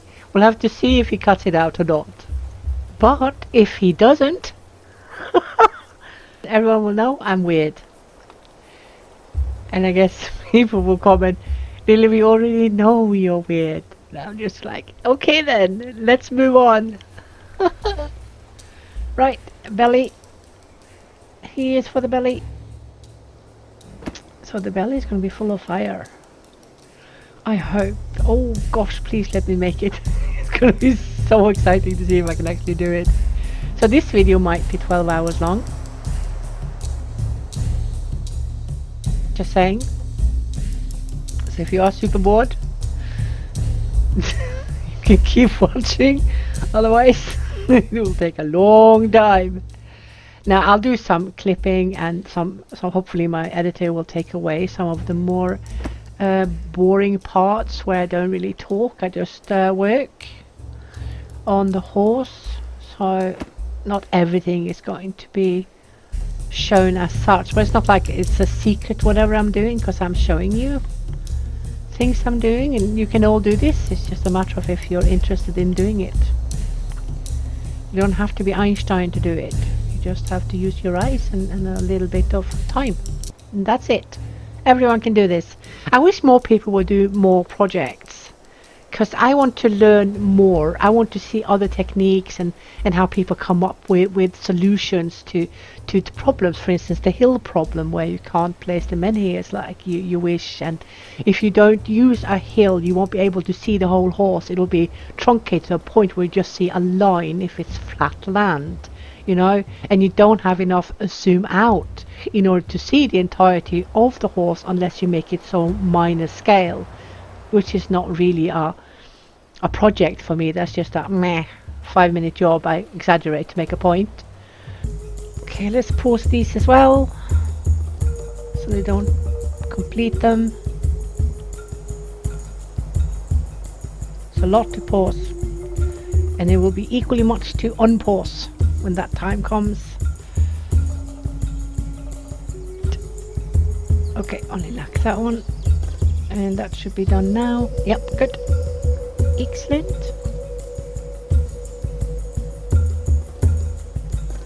See how many people are freeing up themselves from their chores to do these building projects. Yeah, if you have too much going on, your groups will suffer tremendously, unless of course you have a lot of free people and put your group tasks to max priority, of course, in the communal task policy. It can be done, but it's quite a finicky balancing, micromanaging thing. And I know a lot of players do not particularly like all the micromanagement. I, however, do like micromanagement, but I do also know that the devs are trying to not have too much of it in the game, because there's so many that does not particularly want such a high demand for player interaction constantly. So they do make it easier to avoid all this micromanagement. I prefer it though, and I do it even if it's not 100% necessary, because I like to have a good efficiency in my tribes. Balance is always number one in any agenda that I have for any tribe. So there's that. Okay, now I just lack the hind legs. Let's see how the tribe is doing first. Look at the beets. That's a lot of beets. So a tribe can help themselves a little bit of them before I lock them down for seed only. So this is the part that is 100% necessary in micromanagement. You have to make sure that you do have seeds for the planting season. So you have to use the locking mechanism, because that locking mechanism will make sure that the only time that seeds are taken out from a locked storage is when anyone is using it to plant with it and nothing else. So we got that help in that the devs made this locking mechanism, and before that we had to keep 100% eye on all the seasons, when planting was going to start, when planting ended, and when they harvest wild, you need to close down the first year. You need to save everything to use the following year for the first planting. The backside of this coin then is that when you have a lot of this produce that you have locked down, if you keep it locked down, it is 100% complete waste, because you need to let people eat after you have harvested, and then you need to make sure that you lock it again with the right amount of seeds needed for the upcoming season. So that is 100% micromanagement, basically year round, that you have to keep an eye on. So it is micromanagement at the moment. I'm not sure if that will change or how it will change, but if people are really unhappy with the way it is, the devs are likely going to come up with a better solution or a simpler solution. Because if you think about how it used to be back in the days, they did have to focus on saving the best seeds for next year's planting. That is nothing new, so the authenticity is correct at the moment, but there are still people who do not like to have this kind of uber micromanagement, because that is exactly what it is. It is micromanagement. So the devs might come up with a solution to make it easier for people, because it's so quickly done. It's so quickly done to forget that you need to lock it, but at least we have it so that when you are seeding, people can help themselves to plant the seeds. So that's a plus at least. Okay, that's the hind leg. That's the right hind leg. Yeah, it's not 100% easy to get it exactly looking the same, because I can't make very, very nice bendings on a very short amount of space. It will be a little bit bob, but it's okay. Okay, so, and this is the left hind leg. Let me see how it looks. Yeah. A little bit. Okay, I can't make it round, so it will have to be like I've done it. Okay, getting a little bit steep angle there. I have no choice really. Let them start on those, and then I will of course pause those as well. Let's see how that goes. Look at it already. That tail though, I think, is it alright or not? That's a little bit odd angle, like a little bit too steep down. I'll look at it afterwards. So I am almost done pausing absolutely everything. And when I've done that, I'm not going to start unpausing until I'm absolutely sure that my tribe is balanced and ready to take care of themselves for a little bit while I steal some workforce to do some of the building. So if I keep 4 people busy at the time, it should not affect anything, at least not until I get more people. Then I can use more people to do the building. You can see it's looking good. I see the wheat is started harvesting, which is the right time for it. And since they didn't plant everything in one day, they will also not harvest everything in one day, because it is then 1 day delay for every part that they planted to become mature enough to harvest. So it's a few days with planting, and then the workforce will be free again to do other things. Let me see. Yeah, do you need a pause? Pause. Yeah, I'm just gonna let them work on this for a while. Then we also need more stone, so we're gonna gather a lot of stone before we start unpausing things. Yep. Right, so that is everything done and dusted. All my fences are down just as I want them. Might do a few minor fixes here and there. Oh, can't see anything. But it looks okay so far.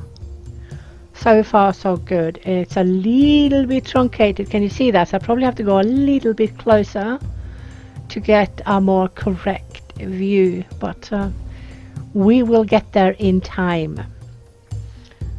So there. Okay, tribe is looking good. Made a few adjustments, didn't need much. So I'm going to start with opening up 4 at a time. I think should cut it. And let 4 free people do the tasks. So it will take the time it takes. Let's have a look at the groups. Yeah. They are okay. So the beets needs to be closed off, methinks. Or maybe I can have a few more and then I will close it again. I think 50 is roughly there and thereabouts for what I'm using at the moment. So that should do well. No need to close off what you know will not be used for seeding. So if you just pay a little bit attention to how much they are taking per seeding season, you can easily calculate when it is time for you to lock down the seeds again. Just make it a bit cozy outside this roundhouse. Add a lovely thunder. Add a basket. We can fill it with bread when we finally get mills and ovens. Looking good. So everything has been harvested. Everything is in the house.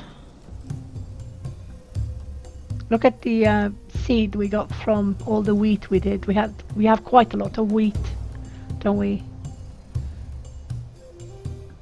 And also the peas are very, very rich.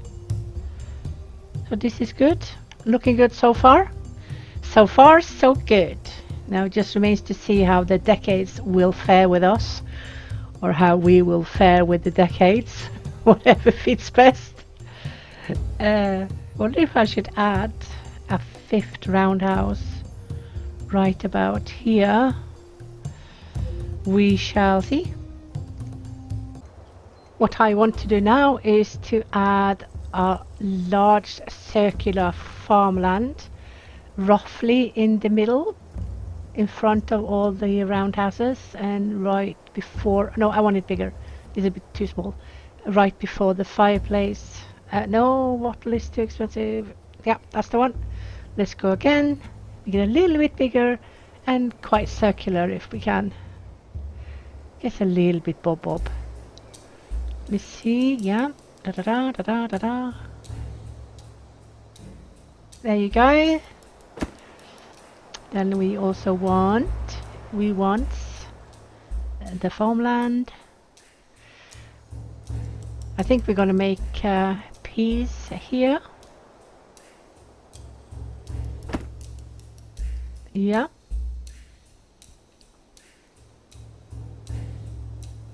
And the bench.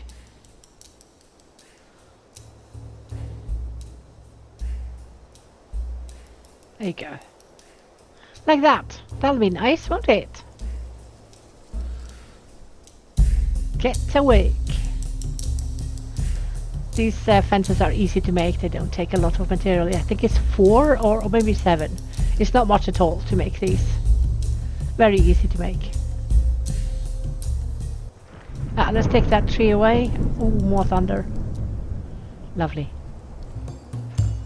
Right, seems like they are a little bit slow on getting the grass away from the planting area, the farmland. The tall grass now is the unique way to get straw. Normally we could cut these grasses to get straw, but that is no longer the case. So when people are cutting it, it will be like weed. It will become nothing in their inventory. It will just disappear. So that's how that's working. And I do think that I'm pretty sure the devs have confirmed that they will add straw as well to wheat when you are cropping the wheat to thresh it. Then you also get straw from that process. So whatever is left on the fields or what is left over when you have threshed the edible parts away from the rest of the stalk, it's going to be used as straw, which is quite correct as well, isn't it? So that's good.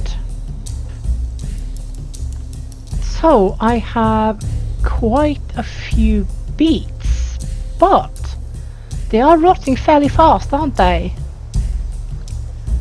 Right, so that's why. Yeah, so I just placed the pit that kept the beets on nuts, so that they would carry all the beets from the pits over to the storehouse, where they will have a much better decay reduction, because they were rotting fairly fast for just having been harvested, weren't they? It's like over a quarter done already on decay. No good. So the pits are mostly meant to be as an overflow resource facility, and not to be stored over winter. That should be the storehouse for these producers that is only having so and so long shelf life. Look at them going. They are really efficient, aren't they? Getting it done in a swoosh. This is what you get when you have a farmers group and you have the group tasks and the communal task right in the middle, but you make sure that you are changing the priorities depending on how many people are free or not. For instance, I have some of my resources on the very lowest, the straggler group at the very, very bottom. And you can see that when my farmers are busy, the farmers group is maxing out, while the struggling group is emptying completely. And this is how you can work this as well, to make sure that none of the important groups are losing any people when you are doing your harvesting, planting or tilling. But whatever works for you, please go with that. It's not like whatever I'm doing must be it. That's just a way that I figured out works really, really well to avoid any able-bodied people to idle anywhere, and also to avoid that some groups are having less than what they need. So for me, a straggling group is solving this problem, but then of course you also need to make sure that you're using common sense with regards to how many people in each group for what task, what is the actual need of the tribe. And this is something you have to balance right, or you will always be out of balance, and some areas will always suffer. So this is something we players must do ourselves for each and every tribe, as most tribes are different from one another. And even though you can in a large majority use the same methodology, you cannot get away from having to do regular adjustments to all your groups. There's no way you can get away from that. Right, so while all the tilling and planting is ongoing, I will not continue with any of the sections of the fence on the project. That will just have to wait till I actually have people available, because I'm not taking anyone away from any of the groups at the moment. You can see that my straggler group is empty, so when the farmer group is emptying again and the straggler group is increasing in numbers of people again, then I will of course start up again. This is to ensure that none of the other groups, which are important, will suffer with lack of workforce.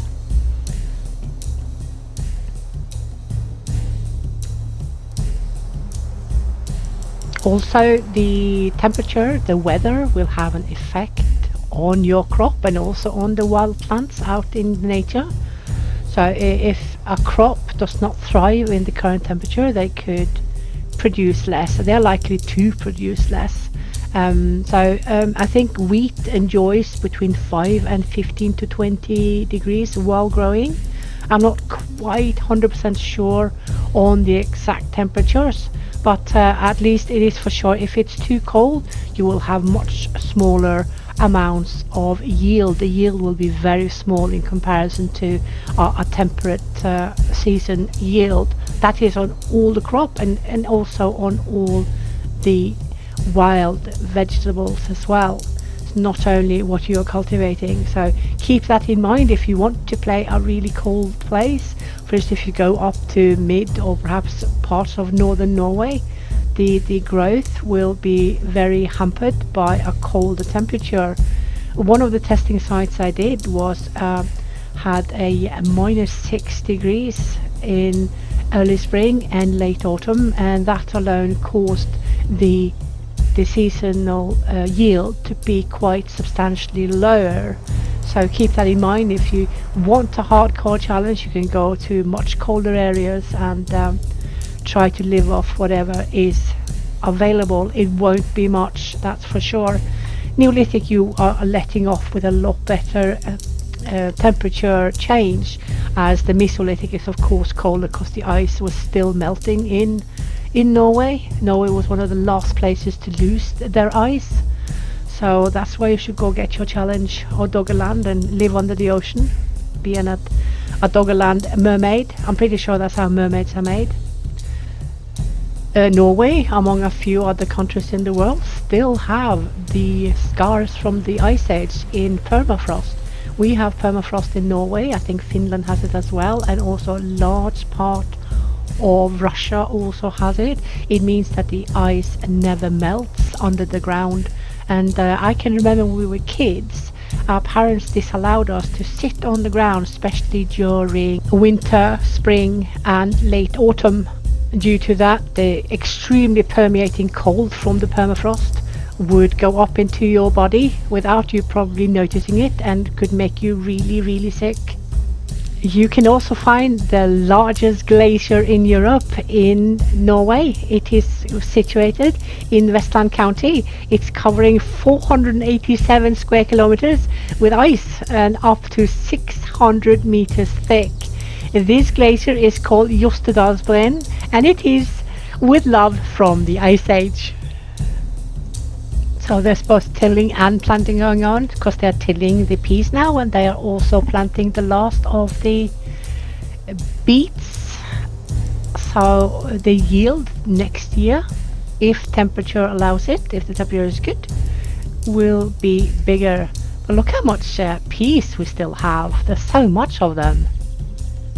I'm also so happy to see that the increase in beets in year one has been so visible. You get a lot of beets in the start, so you don't have to save up 2 beets over winter to be able to plant two plants of beets when it's planting season for the beets. So they upped that in the last patch, because it was pending seed, of course.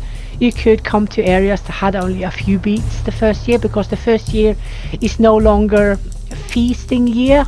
it is now random. So you could come to a feasting area, but you could also come to an area that had very little. And then it also is something called seed dissemination coming into play, and that is that the seed is still in the ground and growing, and sometimes you have to actually wait a few years for the plants that take the longest time, such as the hazelnut trees.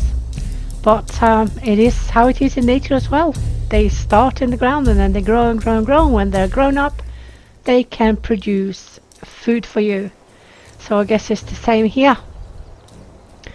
Right, so it looks like I have a really good balance, but you know, you still have to do some micromanagement. You can't get away from it. I don't mind that at all. Okay, so I've placed down my 5th, probably last roundhouse, because I'm running out of place to make them fit, like, you know, like a flower around the middle. That's fine. Let's just get down the nice fence, and also the gate. I'm not sure I'm going to keep these gates. I might delete them later. I'll find out. We shall find out. Nothing is written in stone. Everything can be deleted and redone. No big deal. Let's see. Yep. Let's get it done. And then we're going to plant. Not sure. I'll see what the others have. I don't remember what the others have. I see 1 with beetroots, I see 2 with wheat, and 1 with, is it peas I see?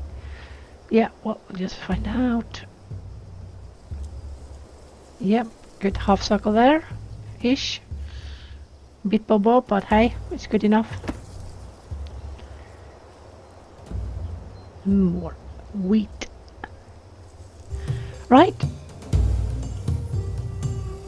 Sure.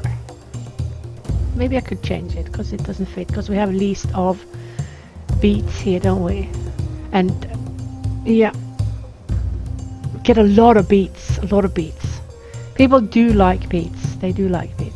But they tend to go for food that is very fresh, like raw fish, raw meat, honey, and these types of foods. But it's no secret that everybody hates roots, but if that's everything they have to eat, then they will eat it, because nobody will starve when there actually is food available. So that's not going to happen.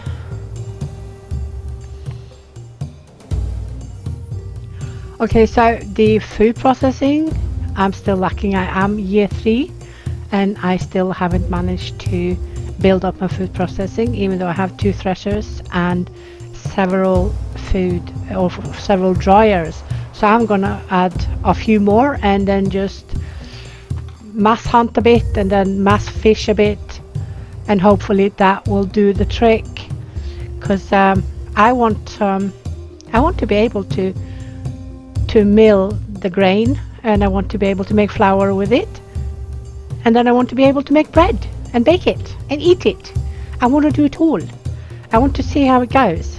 So now it is harvest time for the wheat, which will be done in a swift. Because you can see that my farmers groups are filling up. One farmer group is taking care of the big areas, like the ones I have to the right here, and the second farmer group I made will take care of all the small ones and also the middle one, so they are evened out. So now I'm using 14 times 2 people, because we have increased a little bit, of course, as the years have gone by in the tribe. So we now have 46 members, so we can get away with doing this for a few seasons. But it also means that the other groups are suffering a little bit, but it's only for a short amount of time. It's not going to be like several months like this, because when you have maxed out farmer groups, they will be fairly efficient, unless you have, of course, placed down way too many farmlands. Then you're asking for trouble if you do that. You need to place the farms based on the size of your population, and that's basically it. But that is something most players, at least those who have played for a while, should know by themselves. Look at the peas, aren't they pretty? So what is really important that I find myself forgetting myself, even though I say it's really important, I also forget it, and that is to open up the locked storages after each harvest. If the harvest is rich, you should let your people eat until you reach the number that you want to save for the next season's planting. So like between 30 and 50 at a small-ish up to 50 people tribe, it should be sufficient to save, and then you could let the rest be eaten by the people, otherwise it will rot away, so then you can just as well not do any farming at all. So please remember to do that. I keep forgetting it all the time, and I check my rot, my decay on, for instance, my beets, and oh, why are they rotting? Oh, because I've locked it. So don't be like Lily, don't be senile. Remember. Just gonna place down a few of these pits as well, some extra pits for some more food, because as your population grows you will need more food, and you will also need to divide them over several pits, not only one, otherwise they will stand in this really long line every time they are supposed to eat when they are going for the same food type. And that is a severe waste of work hours, or hours at all. And if you have them placed on several, they will go to several, so the queues will be much smaller. Of course, they are hard coded, not stand forever in a line. They will go to the next one, even though it has a less favored food.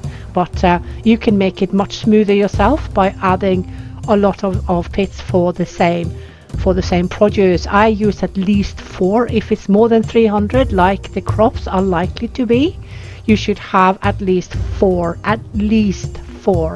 Because you will only save like 50, between 50 and 100 when the tribe is like 100 plus. You won't be saving 300.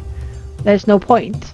So don't be afraid to place down pits. They are cheap to build, and they are cheap to maintain because they only take sticks. Whatever it is that takes either reed or straw now for the moment being, not in the future I'm sure, but reed, straw for now, and fiber you should be really stingy on, because that is an important part of keeping people's unrest at bay, because they will be severely grumpy if they can't have a decent place to sleep after many years. I will tell you that right away. If you are year 3 plus and you lose all your huts, very bad idea. Okay, let's have a look and see. Yeah, we're almost there. Yeah, a little bit more spamming. It helped to place down some extra dryers. It did the trick, keeping more people busy with doing the food processing chores. Let's see how it's going there. That's 1, 2, 3, 4. That means I can open up this one. That's 4. 4 for now should do it. I might open up for more later, but for now that's fine. We're only year 3. There's no hurry. We have decades to do this. We need to do it while keeping the balance, while people don't really notice that there's a huge project going on. We're not like the Egyptians. We didn't have 4,000 people in camps around the project to build pyramids. We are not that lucky yet. It might come though, if they do an Egyptian North Africa expansion DLC. I would love that. I would love it. Oh my goodness. There have been so many good suggestions coming in from the community. Oh, I love so many of the suggestions, their ideas. And some even suggested building an Amazonian tribe. You were locked in the Amazon. You can go to the Amazon and build your tribe in the Amazon. I mean, it is like some of the tribes in the Amazonians today, isn't it? There are tribes that are still in the Stone Age technology-wise. They are in the Amazons, as far as we know. Oh, I have migrants. Sure. Don't mind having a look. Yeah, you have skills. You have specifically in agriculture, which is excellent. I'll take you. I'm not bothered. Where are you? There you are, in your parkas. Well, it is going into winter, isn't it? So, well, you have travelled far. You must be very weary. You should go and rest, really. So the winter is almost over, and we are closing up to a time where the people I started with, the grown-ups, are getting old and will soon start to die. It is the circle of life. Let's see, and it is also planting season for the wheats, which has been successfully done, and also tilling for the beet. So it's quite a bit of beet to till, isn't it? So those are done, and yeah, those are done. So when the beets are done now, then we just need to wait for the peas. And you can see as soon as the beets are done planted, they should really be eaten up. So I might have to do a little bit mixing and tricksing to make sure people are eating the beets above the fresh food, because they haven't really shown a lot of love towards the peas or the beets after last season's harvest. Have a look. Yeah, you can see on the farmers group that their work is almost done, because the straggler groups are filling up. I now have 2 straggler groups because there are at times more than 14 people free, because of course I've limited the vacancies and the limits on the amount of each task so that we shan't overproduce and waste a lot of resources. So my normal groups are fairly small. They are only 4 and 6, most of them. One of them is 3, and that's the one that's making sure that we always have seeds incoming from the wild in case we go out. Oh, we got it! Finally we got it! Yay! Now we don't need to keep spamming mass hunting or mass fishing or anything. Nice! This means we can delete the hunters group. I don't like using hunters anyway, unless it's specific circumstances. Then we can cut down on the fishermen, and we can dismantle the majority of the extra dryers. You don't need 6 dryers on a population of 50. I guarantee you, if you need 5 to 6 dryers on this kind of population, you are doing it wrong. Trust me. Right, so now we can build mills to grind the grain to get flour, and then we can build the ovens to bake the bread. Time for bread, girls. Right, so I placed down 2 grinding mills and 1 oven. It should be sufficient, really should. And then I should see. Yeah, I can basically take away that because I have over 695 at the moment, and I don't plan to make more roundhouses, so I'm going to remove the mud for now. You see the farmers are busy now because it is planting season for a few types, the beets and the end of the wheat. So I'm going to place down some baskets as well. Yep. To hold the flour, and of course the bread. Bread is very popular, even in our time. Although we have yeast and salt and everything else in it. You know, they didn't have yeast and stuff all the way back then. They didn't start making bread with yeast. It was basically flour and water, and at times sand. I'm almost 100% sure of that. They did after all grind it on stones, and as they grind there will be loosened particles which they will then be chewing. Oh gosh, I can imagine chewing sand. Oh, horrendous. But if it's food, isn't it? Okay, so now we have both the oven and the mills made, so you can see them grinding, and it becomes flour. Next to the other mill you can see that there's a packet of flour already made, and the oven is burning, and they will put in flour and water that is made into flat breads. Ta-da! And we have breads. Oh, look at the amount of peas we've got. 275. That is a lot of peas. And we have 153 beets and a really nice amount of wheat. But then again, we do have a lot of wheat, don't we? I think I might actually swap this large farmland for wheat at some point. I'll just have to see how it goes. Because if they start wasting the beets instead of eating them, then it will be swapped. The devs did decrease a little bit the interest for people to go take the wheat grains and the peas, or specifically the beets, so that they shouldn't always go for them first, because of the obvious that we need to save them for, you know, for planting. But I think they can put it back up again, because if you do it right, which most people probably will do, they just need to learn how to do it, they will make sure that there are enough seeds no matter. So yeah, I think that's a good idea.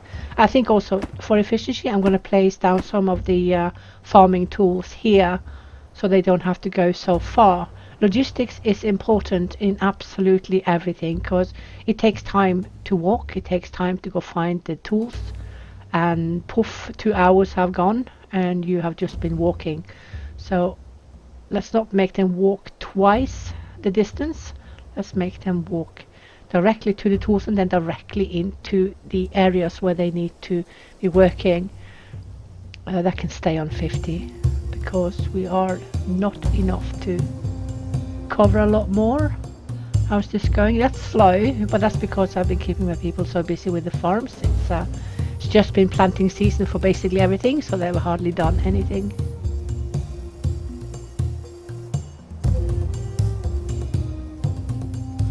Okay, so I don't think I'm going to make more roundhouses.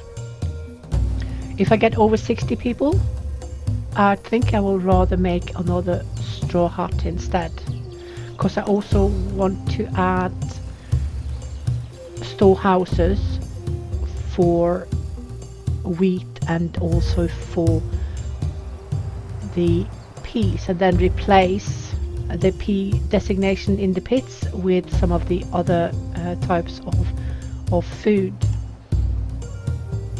Yeah, I think I'll do that. Let's see. I still have very few people, and with low priority, to do the food, the wild food, because we're doing so well with the farmland. So now we are year 4. So we seem to be doing it well. We seem to be doing it right. I have added some of the resources to 400, like the sticks, because of all the fences that is made from sticks. They will on a regular basis need repairs, but I think I found a good balance of the amounts that I am using per repair versus the amount they need to harvest every year. So I think I'm okay there. I could probably go a little bit down, but I don't want to be below what we need per year. So better safe than sorry, I always say. And with all these woodlands, there's so much wood, I don't need to worry too much, to waste too much. So I'm not really going to change that. I find it better safe than sorry, and that's my excuse. You don't have to do it like I do. It's just one way of doing it. You can do a lot of things different than me and still be fine. It's not like you have to do exactly like I do just because I am successful. Doesn't mean that you can't be successful any other way. And I'm sure lots of players are successful all the time with very many different types of methodology to survive a tribe. So no set way. Am I still lacking bleeding fiber? Okay then, let's have a look. What are you? Okay. Okay, so maybe I should take away some of their tasks, because they do have quite a few tasks, but let's see how that goes. Yeah, it's less than 1 plant fiber in the camp at the moment, but they are normally fairly good on dividing themselves on the tasks. The thing is that I added 2 baskets in one go, and that's 16 times 2 fiber, and I always only keep 20 for maintenance. Okay, so 27 left of those. It's time to to save those, but I could probably open those. Let's see, how are you doing? Yeah, you can stay open. Let me see. Yeah, there's a bit of waste on the nuts as well, and very little on the fish. So I've deleted the hunters, obviously, so there is only the trickle of self-dying animals coming in at the moment, which I don't mind. Oh look, we have 17 flour already and 10 bread. That is great. That is fantabulous. Oh, I see more baskets are needing repair as well, so the need for fiber has suddenly increased a lot. So then it will take a little bit of time for people to get the resources in, but you can see they are fairly quick. They've already gotten 2. It's probably only one person doing it. Now there's 4, so they are definitely doing what they should. And now there's 6. Yeah, it's a good increase. So yeah, that will quickly be fixed and sorted. I'm not worried at all. The groups are adjusted regularly, and they are balanced based on season, based on population, based on what is needing to be done. This is something all players will get a feel for. The more they play, the better they will automatically know, okay, but I need this and this and this and this and this and this instead, and change this and change that. And then we also start to look at people's grades of traits, because we already know if you are imbecile or very stupid or clumsy or slow, and you are unfortunately a crafter, you will take longer time. You will take longer time to learn. You will take longer time to produce anything, and you will be slow and clumsy. And that's life. We are all different. Not all of us can be exceptional in absolutely everything. We cannot rock at everything all the time, every day. Doesn't work like that. So we accept people the way they are. Have no choice. Let's see how. Yeah, you're old. You're on your last leg, aren't you, old man? But he has basically helped build this tribe, hasn't he? He has done his share for the tribe, for the community, just like it is today. Those who are elder and need our help today to do their daily stuff, they have paved the way for us so we can have what we have today, and that's how it is. Okay, 4 more on those. The head is almost done. Yeah, happy about that. So all this is being maintained while also keeping a balanced tribe and a happy tribe. Year 4, I think we're doing really well. I think we're doing super well. I hope that's not famous last words. So what we really can deduct already from playing 4 years is that whatever you overdo, everything else will suffer. You might think that adding a ton of farms will solve your problems, but I promise you it won't. You have to make sure that all areas of what your tribe needs are covered. So always start rather small with the farms, and then gauge for every year for population changes how much you need. And if it is so much that it is more a waste than it is used, reduce your farms or change the crop. For instance, wheat is extremely popular. The bread is very popular. So if you have a few threshers in a between 30 and 50 populated tribe, you can add 2 threshers, you can add a few mills and 1 or 2 ovens, and they will not waste an ounce of the wheat. You can see we have over 300 beets. We have 142 peas, but we only have 12 wheat left. That is a dead giveaway that you can reduce the beets, you can reduce the peas, and then you can replace those farmlands with wheat. You just have to adjust as you go along. So this is kind of the way you need to do it in order to be successful, to not start too big, to avoid too much waste. And this is also paving way for you managing to actually have a sedentary life.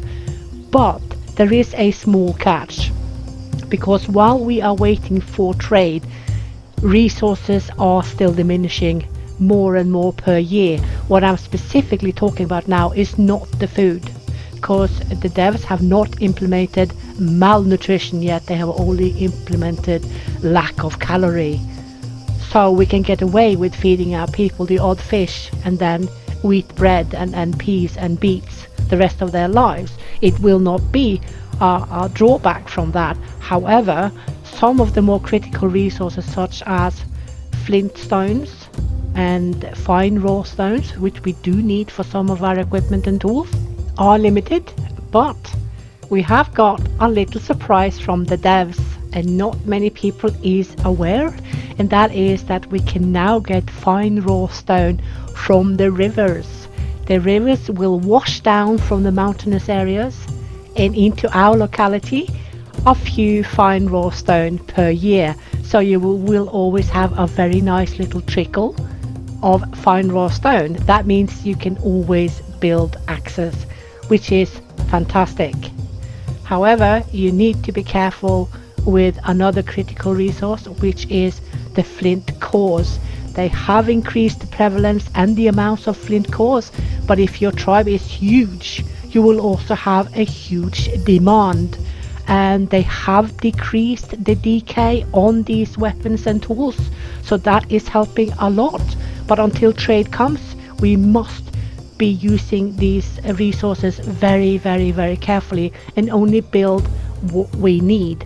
I have gone a little overboard because I'm actually, even though I'm not supposed to, I'm still testing stuff, because I want to see the decay rate. I want to see how much is actually being used, how much, for instance, if it is communal task only to do the farms, how many people will go there. I know there is a set amount of people allowed to work on the farms at any same time, but I have seen over 14, and depending on farms you could actually have a tribe of 200 people, where as much as 1/3 of them could be using these stone sickles. So you will always have to maintain this amount if you want the efficiency to continue that you already have.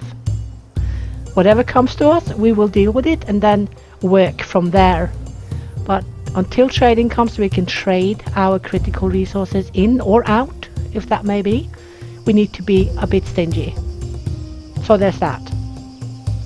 Okay, so let's look at the decay. Yeah, decay on stone is not too bad, is it? Because it's been like a small year since I had that first fence section built, and it still does not need repair, which is correct. And that means roughly between 3 and perhaps, if we're lucky, 6 years, in-game years, before a stone fence needs repairs and maintenance. It does vary though with historical years, but it is many, many historical years, and that is more correct. And then with repairs and maintenance, it is meant that you need to go perhaps pick up a few stones that have fallen down and perhaps replace a few brittle stones and stuff like that. And this is quite authentic, so this is quite good. So I'm not super worried about the decay on the stone fences after I have finished building them, because they are lasting for many years, and that is fantastic. Okay, so I have not been hunting actively since we started. So when between 8 and 12 years have passed, I'm going to go check my herds of wild animals, because they will be big. I did not check any of the stock that we started with, but normally at this timeline you start fairly okay. You have at least two dogs. I haven't seen anyone come to camp yet, because the packs are probably not big enough for them to come to camp, because they're not supposed to come close to humans when there are only a few of them in the pack. And you will also have at least 6 deer, you will have at least 8 hares, and you are very likely to have at least 4 horses, and also 4 goats, and also at least 4 sheep. You might have more. This seed is random, but you will always have at least 2 of each when you land in an area. I have never experienced anything below of appropriate locality animals anywhere where I have gone. So it's going to be interesting to see how big the packs are. after a full decade. Always interesting, always nice to see. So you can also see when, like roughly year 6 to 8, the meat is going to trickle in really nicely from all the self-fed animals, and it will be a nice regular trickle. It's a good snack for all your people. You don't have to hunt with agriculture. You can leave the herds to be on their own, and then just make sure that when the animals die from old age, you waste nothing. And that is a good way to do it, I think. But of course, if you like to hunt, go for it. It's all up to you. As long as you don't bleed your stocks dry, you will always have a nice income of bones, leather, and of course meat. But it does demand a little bit smart play and not hunt everything to extinction within the first few years. A lot of players just add 2 to 4 hunters immediately on a 25 population tribe. I guarantee you that is not a good idea, unless the only time it is a good idea is if you need to up your architecture, or if you need to up your hunting skills. That is the only time it is a good idea. But then you also need to rely on migration, because there is only a certain amount of prey in any locality when you land. So if you hunt up everything on purpose fairly quickly to increase your knowledges, you need to rely on migration in order to keep hunting. And when you get the levels that you are satisfied with, then you can turn down the hunting and then focus more on a sedentary life. So that there are more than one way to do things, and if you have an agenda to get your knowledge up in these areas, then go for it. It's really good, because they also did that back in the day, didn't they? They followed the herd, they followed the animals. If there were no more animals in their area, they migrated after the animals, and this is the point of a large part of the Mesolithic in this game as well. It is reflecting how it was back then as much as possible for now. So that is great. Okay. So now they have finally started to eat the peas, but they are still not loving the beets. So, yeah, not good. So I have set limits on all the other foods to fairly low for such a big tribe, but that's because if I up it, then something is going to be wasted. So I need to be careful with that. Let's tidy up some of the tools as well that's just floating around. Right, so that people don't have to walk for 3 hours to get tools and then to the farmlands. Yeah, there's plenty storages for them. A bit more organized, looks a bit better as well, and logistics, like I've said before, is really important. Same goes with the crafters. Place everything that the crafters need to create stuff and to offload when they're done building close to them, because then they won't have to spend half the day walking around gathering materials and then walking back again to find a place to sit. So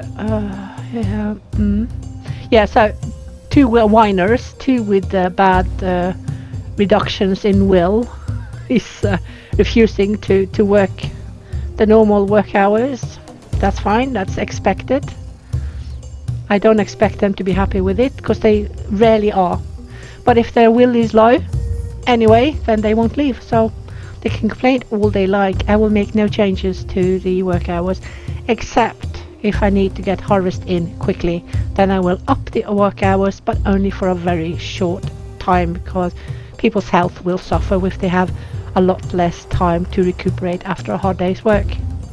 So if you are going to meddle with the work hours, be sure to not do it for too long at the time.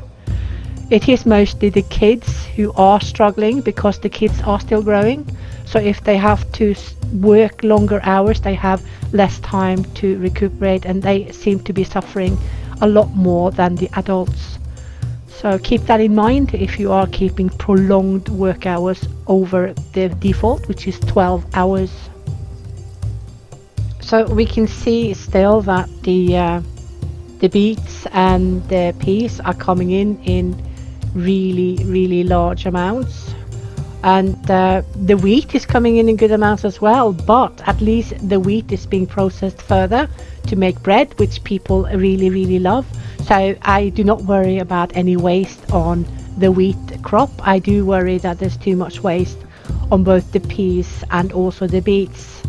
So I am probably going to have to do something about that. I'm going to probably make the big farmland of beets into wheat instead. So that means I will have to increase the amount of wheat grains that I have to save for the planting season in February. Okay, so I have taken away the beet and created wheat instead. This means that the wheat will increase, of course, and the beets will go down. So now we have one medium beet and one small beet, and also the same for peas. Hopefully we won't waste too much, but we have a ton of flour, so I'm going to take down the priority on the communal task for flour for grinding, and then just keep the oven high, because you can see that the flour is quickly decaying. So we need to get it made quickly. The horse is coming along nicely. I had to make a hole in the fence so I could do the eye, and I'm now on the ears. So it is going along quite nicely. Let's see, I have made 2 straggler groups, and they are both going 4 stones, so that we can get the horse up and running, literally, no pun intended. You can just call me Miss Fun Eye. That's so silly. Like a 4-year-old sense of humor. Don't tell anyone. Oh, dude. I'm just waiting now for fishing to increase enough to make proper bone harpoons, and then I kind of have all the tools that I want to have in the tribe. And I do not use flint spears, because I don't want the hunters to hunt fast. But this also, of course, means that the hunting will disappear more and more as my hunters, or the hunters who have hunting skills, are dying from old age. So in the end, I will have to start hunting to not lose the skill altogether, because if you lose the skill altogether, yeah, it's not good. You should try to keep all your skills, even though you do not want to hunt. You can just put the boars on the menu. Who doesn't want bacon? We all want bacon. So, see how quickly they are working. They are dividing themselves so nicely between both the farmlands. And this is really efficient. I really like this efficiency. So this is good. Oh, we just lost our leader. Thank you for your years. A new one is looking good. Rationing stays, labor time is good, and 1 notch above default on communal tasks. Labor age, of course, as high as I am allowed to. And I also placed down a straw hut, because we now have 2 more people than we have housing. So that is going great. We have all the mats we need, so that shouldn't be an issue at all. You can see now it's been several years without building, so the stones have disappeared, but the sketch, of course, is still there. So I just need to unpause it to make stones appear again. So let's open a few more of these. 4 at a time still is fine. But you see, I have 2 straggler group, because when one is full, the overflow goes to the next group. So we have 18 plus 3 people that has no other chores at the moment. And of course, when season starts for planting, tilling, and also harvesting, the stone group is emptied, and they are then going into the farmers group, or wherever they are needed in the other groups with higher priority, because the straggler groups, of course, have the absolute lowest priority.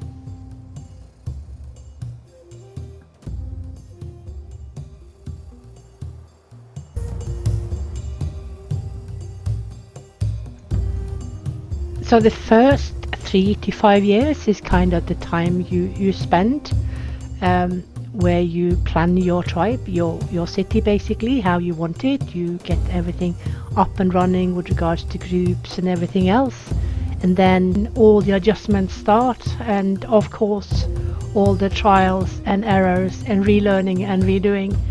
So since I have yet to play long term with the agriculture patch, I will just have to keep learning as I go along, and I'll try to share what I learn of things that we need or we should know with regards to the change of gameplay, how you can or perhaps can't do it for that matter, ways to do it. This is specifically talking about the gameplay in this patch.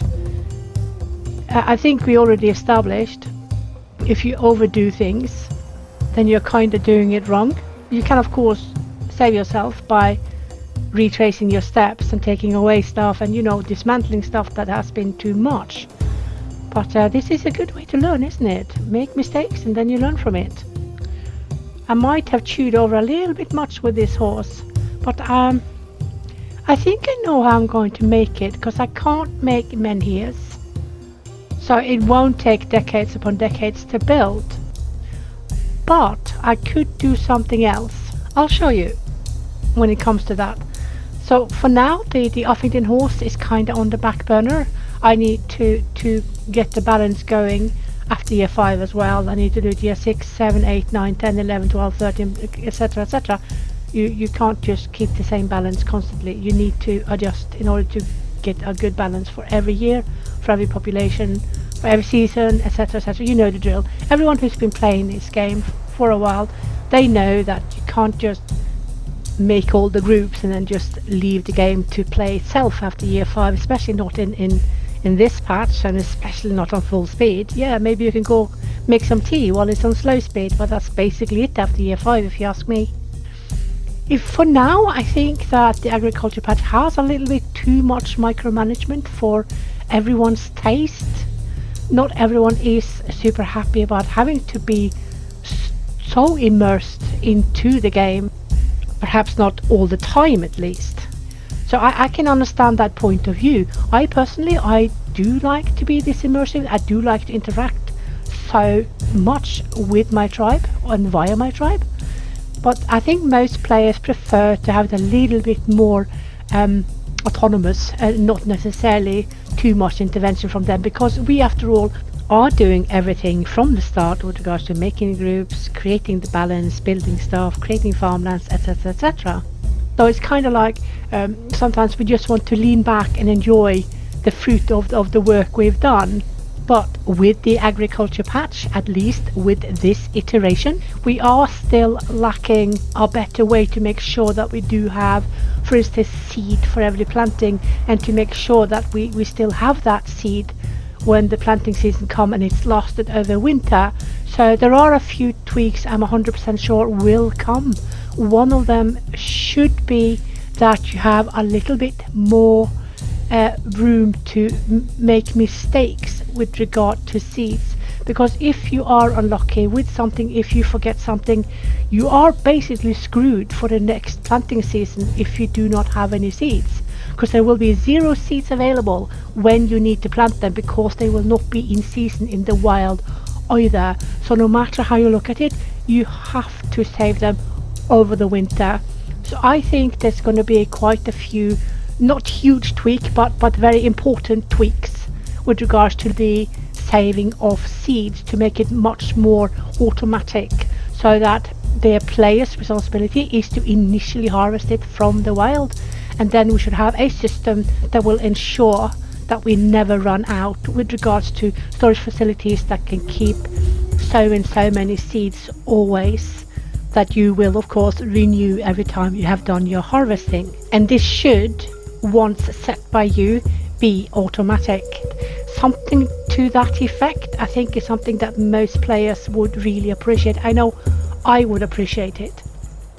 One thing that I have noticed already, even though it's only year 5, is that the logistics could become quite a nightmare depending on how long you are staying in your locality. So the point of the agriculture patch is that you should start to rely more on a more sedentary lifestyle. However, I do not think that you can be 100% sedentary yet, because due to lack of trading, you will in the end run out of materials, and you can already see in year 5 that your people, the same workforce you used in year 2 for instance, will have to walk longer in order to get the same amount of material back to camp, and this takes up their work hours, hence they will bring home less, but your need will increase. So even if you add more people, they still will have to walk longer and longer and longer to get home the same amount. And since your work hours are the way they are, unless you increase the work hours, they will bring back less. So since this is early access, this will of course be remedied by trading when that comes. But for now, I do not think we can stay several decades, depending on the size of your tribe of course, but I can almost guarantee you nobody can survive for an entire century with a large tribe. And I don't mean 100 people, I mean several hundred.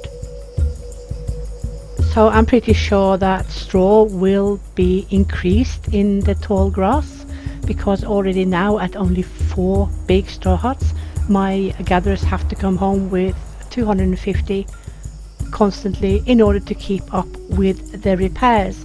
Unfortunately, people now are having a higher demand for the kind of sleeping arrangements we can give them, and if they are aware of a better alternative, they will start complaining about the current one they have if it is not up to standard. So we can no longer get away with chucking up 4 pelt huts, 4 straw huts, and then a few reed huts. We need to satisfy the people, and this belongs to the congruency. It belongs that people wanted more and more as the centuries went on. Just look at how society is today. We are a consumer society. We want things, and that started many thousand years ago, and this is also what is driving people to invent new stuff, to come up with new things, and to do better for themselves and their society. It is exactly the same today. Reed seems to be doing really well. I have only built 5 for now, and it's going well with the big roundhouses. There is no lack yet, but then again, I haven't really had a proper bottleneck either yet, because number 1, my leader is strong. I'm allowed to have the labor age up to a notch before max. I'm allowed to perhaps up the work hours in harvest times for instance, but when the time comes that this leader is weak and old, he or she, they will place all the restrictions on default. And even though the communal tasks are the only policies where you have free hands, your leader will place restrictions on absolutely everything else, and it will basically halve your workforce. And this is where you will start to suffer, because you have built your tribe based on the policies that you were allowed to set in the start, which were good. And then when these restrictions are being clamped upon you, you will have to redo absolutely everything. And if you have a big tribe, if you have built for everyone to have a hut, you have this, you have that, you have things that you want for your tribe, you will have to work on redoing absolutely everything. And don't be surprised if you go into a famine. Don't be surprised if you have to dismantle huts and everything just to try to feed people, because when you lose like a third of your workforce, then you are losing a third of your income, but your usage is the same. So the way we can do it as players is to start downsizing already with the first notch that the tribe leaders are placing on the policies. This means downsizing everything. So we have to find a way to work around that, because there's nothing wrong with the congruency. It is congruent that there are rules and laws. We have the same today. But the difference is that the laws are stagnant in our society, and the changes are not uproaring our society. Well, not normally. While the changes with the tribe leader going from full access to half access is creating turmoil in the tribes. We, of course, as players can work around this, but we will need to downsize. It is just the way it is, until a better solution can be found. You can, of course, avoid this altogether by never touching any of the policies, leave them on default, but I guarantee you, you will have issues when you have a very large tribe and half of your people is sitting on their bums doing nothing. There is, however, very little congruency in that children down to 4 years old and adults over 60 does not work. That does not belong. Even back in the Paleolithic times, people who were elder, who did not go hunt or forage, they were home with the kids. They did menial tasks, mundane chores, weaving baskets, finding firewood. They were useful. Everybody had a use back then. As soon as they could walk and talk, they had a task, up until the day they died. So these strict clamps on the policies is something that is likely going to, in the majority, be how the policies are in the rest of your tribe life, because it is normally the elder who has the highest amount of charisma. Hence they have the tendency of becoming the new leaders. So sometimes we have a bit of luck and we have some good adults that has a lot of charisma, plus a few more factors that I don't even know about, that decides if they are becoming a leader or not. And they become a leader, and we can have quite a few years where we can use more of our people to do tasks. The problem, however, is it is a luxury we can revel in for only a set amount of years, and then we need to downsize again because this leader also becomes old. And the chance of us getting another leader exactly like this, not going to happen. If it does, then you are one of extremely few lucky ones, because normally it is the elder who become leaders. It would be a lot better if they never reached default, because normally when you have a very big tribe you cannot play on default because there's too many mouths to feed, and we cannot have people sitting on their bums all day. When you are plus 6 years old, when you are below 65 years old, you are still useful to society, and it is 100% congruent that you are having at least one task. When you are 50 plus and you're not doing anything, that is wrong. And this is something that I hope that the devs will make some corrections to. And early access, everything can happen. We just have to wait and see. And for now, with regards to materials, fiber has never been an issue. And to be quite honest, reed is not bad either. But then again, I only have 5 reed huts. Imagine you lived there for 50 years and you have 20 huts. You know, so and this might be sorted, of course, when trading comes, because then you will, of course, be able to trade the materials that you lack and also trade away whatever you have too much of, depending your locality. But I think that it is prudent to look forward to having a few more tweaks so we can get a little bit more materials, allowing us to have a little bit more crooked balance every now and then without being punished so severely for it. But then again, you also need to play a little bit smart. Don't build 5 million huts when you don't need 5 million huts. You will go out no matter where you are. And until trading comes, you will have to be stingy. It is just the way it is. So for now, I don't think the game is ready for long-term sedentary play. You can probably manage perhaps 15 to 20 years if you do play a little bit smart, but I can almost guarantee you that everyone will struggle after year 10, and I can tell this already by year 5 because I can see the logistics in how my people are working. And with that I mean people and their negative grades of traits, because my entire tribe seems to have some kind of ailment, whether it will reduction or fitness reduction. A lot of them have weaknesses that makes them unhappy, and this is of course affecting their work. And although I do have a lot of really bad grades in my tribe, we should still be able to have a good functionality, just like society is today. It was like that back then as well. People did take care of those who were disabled, whether it was psychological or physiological. We know this just by checking history. Even the Neanderthals, who has a bad reputation for a very wrong reason, by the way, it's incorrect. We can talk about that some other time. They took care of their sick ones, they took care of those who were disabled, and we are doing the same today. We should all be allowed to have a belonging, to feel useful for society. This is really important for mental health, and I'm 100% sure it was exactly the same a few thousand years ago. We have not changed that much. Everybody has a function. That's it. And this should be reflected in the game by allowing a better way for people with disabilities to contribute to society. They could, for instance, do less demanding tasks if they have a fitness reducing grade. There are many ways that this can be sorted. We don't need to go far to find solutions.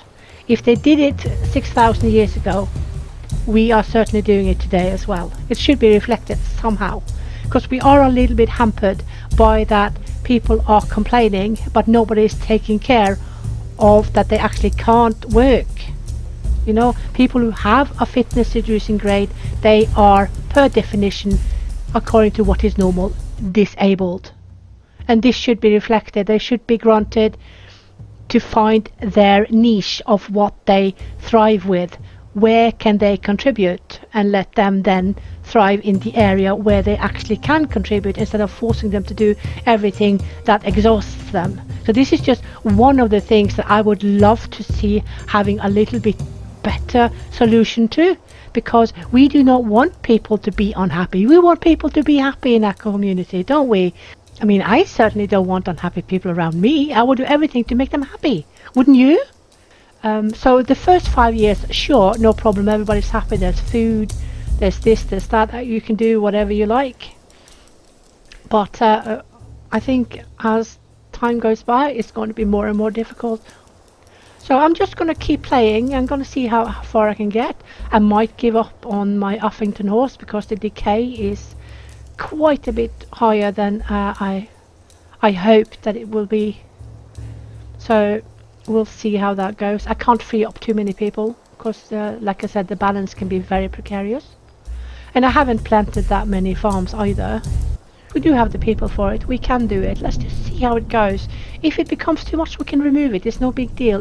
We have to just see how the game is with this patch when we are doing these things. This is kind of one of the things that I really enjoy doing, to basically see what happens if I do this. What happens if I don't do that, We can add some fence. I would like the wattle fence. I find it really nice.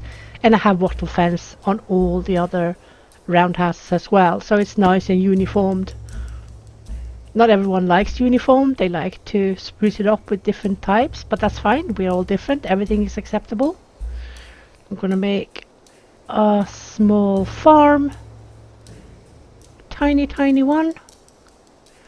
I think I'm going to make beets on this one. Have a little bit of, different crops. Yep. Look at them working. So the building adherence has again been increased. And they have been made more efficient as well. So it goes faster. This is all fine and dandy. This also goes for repairs, because that goes under the building castle, so that is good. There's no need to up the communal tasks for that to happen. People will run depending on their vicinity and their abilities. So that is functioning really well. I've never had any issues with that. The problem is that some players, especially new players, are not aware that if you keep your people really happy, some groups will suffer, because they will lose some people who are closest to the area that needs buildings done or repairs done, and also with the best ability from their groups, and hence the resources will become less.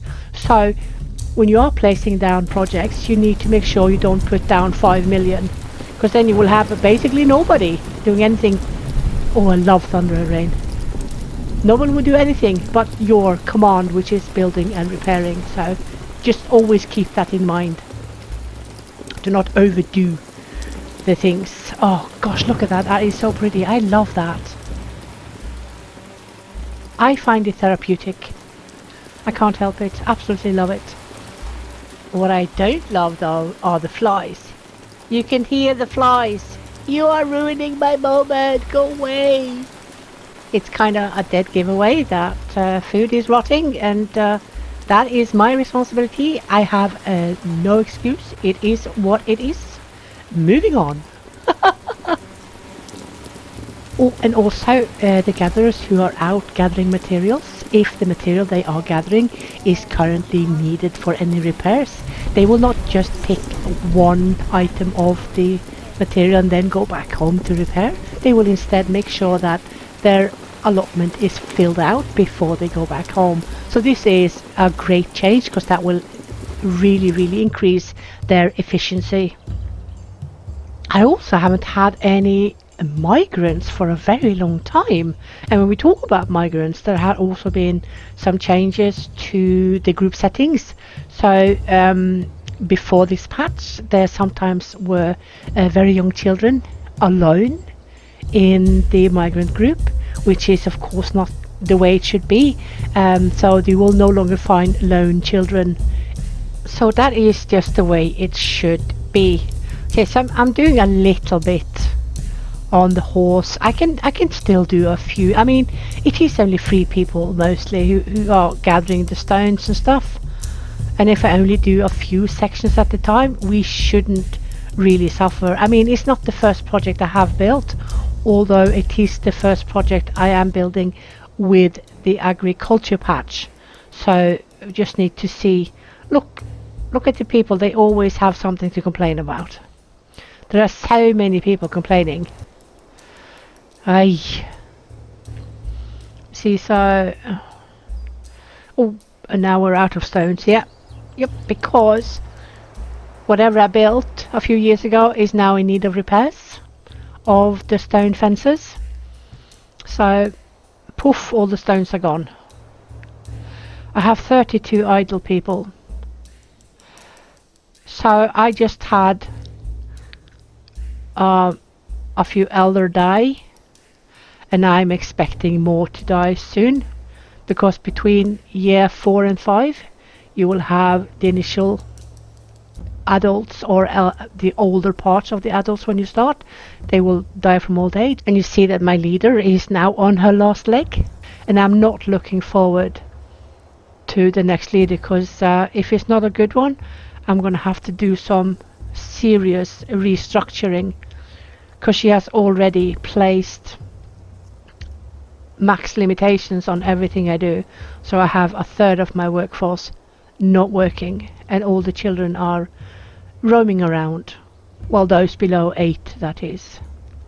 Everyone else is working, truth be told. I don't feel the children is the worst part. I feel the elder are the worst part, because it is not right that they have no use whatsoever. It's not like that in our society either. I mean, some people work way past 80. There should be this allowance as well, I think, at least for the less demanding tasks. So I have 3 people for now that will pass very shortly. And she, of course, has a negative grade, so she has angry face. She wants me to reduce the work hours, but the work hours are default. And they will stay default because I have no other choice. You cannot lower them in such a tribe, a big tribe. You have to make people work. It is what it is. We can't get away from it. Oh, look at this dude. Working in loincloth. Making sure his wife is paying attention to what he's doing. Well, wife, partner, I guess is more correct. Now they go away together. They have a baby. She was carrying her little baby. Okay, so... Oh. I just hope I've gotten the scale fairly right, so that it doesn't become, you know, too flat. Oh, we're out of stone again. Dang. That's because there's only 3 people doing stone, so it won't be much. The agriculture patch is most certainly keeping my people busy, and in this season where no planting, tilling or harvesting is happening, that is when the stone is coming in, because that is when they will basically fill up the straggler group, because then the farmers have no chores. Let's add a bit more fences, same as the others, wattle fence, and then of course Also add a little farmland. If I do too much, I just remove, because this is the point of me playing, isn't it? To check how the gameplay has changed with this patch. So I'm going to allow myself to make some mistakes. I mean, it's not like I want to make mistakes, but I'm certainly going to try to maximize everything I can with the new patch, because I want to succeed. Let's see. Okay, I need repairs there, but it's okay. We have materials to repair with, so it's no big deal. Could do with a bit more though. I might have to adjust the groups again. Yeah, I put the fishermen down to 10. We don't need more. We are 90 something people, so roughly 1 fisherman per 10 members ish. But that's not a hard and fast rule. You just place it at whatever you like. Play as you like. I unpaused the huts again so that they can be repaired quickly, because people were already having unhappy faces. Look at them. They all have unhappy faces because they have to sleep in the open. They don't like to sleep by the fireplace, etc., etc. They are becoming quite demanding, I have to say. But it doesn't mean it's not congruent, because people did demand better and better as the centuries went on. So there. Look at them. They all have these unhappy faces. Wah, wah. I have to sleep in the open. Wah, wah. Okay then. I hear you. Just hang in there while we are sorting stuff. Look at the nuts coming in. So I'm pretty sure that we've had quite a bit of seed dissemination these past 10-11 years, where the nuts have been in the ground and then sprouted, and then now they are carrying fruit, which is fantastic. This is great. And I have 400 wheat grains. That is a lot.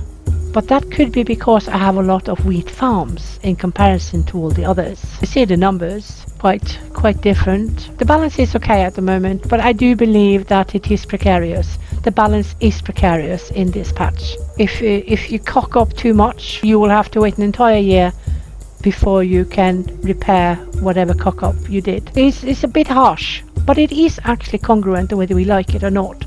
Because if you don't save seeds, you don't get a crop next year, just like back then. So it is what it is. But that does not mean that we can't get any help from the devs. They could help us out a bit. Because I have already myself, even though I've tested for weeks and weeks, I have forgotten so many times to either save the seed or to open up the storage for people to eat after I'm done with the planting. Do it all the time. We have to get used to it, and a lot of players might not get used to it. I think we should have this help. Seriously, I really do. It's not a matter of being lazy. It's just it's not always easy to remember everything, because there's so much going on depending on your tribe size. You know, as things are being added to the game as well, there is more and more to keep an eye on. So for any new players, it's going to be so much to catch up on. So already, even though it's just early access, we have several steps left before the game is supposed to be released.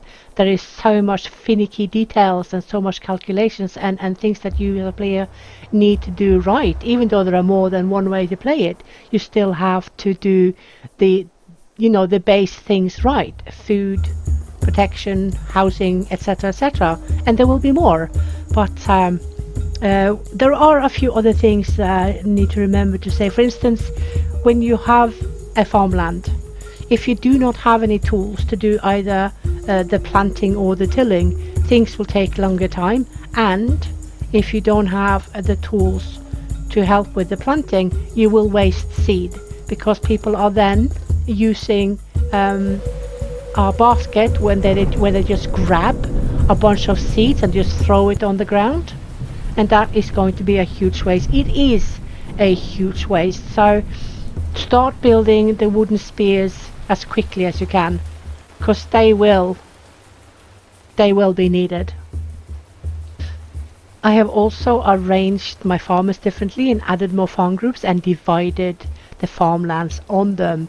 I have tested quite a few things, and I think I've come up with an okay solution at the moment, and that is to let the same group deal with mostly the same type of farmland, but with only one different one, because they have different times of seeding, they have different times of harvesting. So if you start early with wheat, then as you are supposed to start tilling for your beets, the planting of wheat will be over.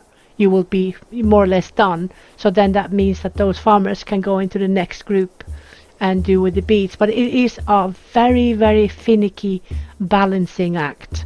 So if you are going to test yourself ahead to see your limit, you're likely going to have to do like I have done now. I have removed some of the farmlands, I have redone some of the groups, I've tested this, I've tried that.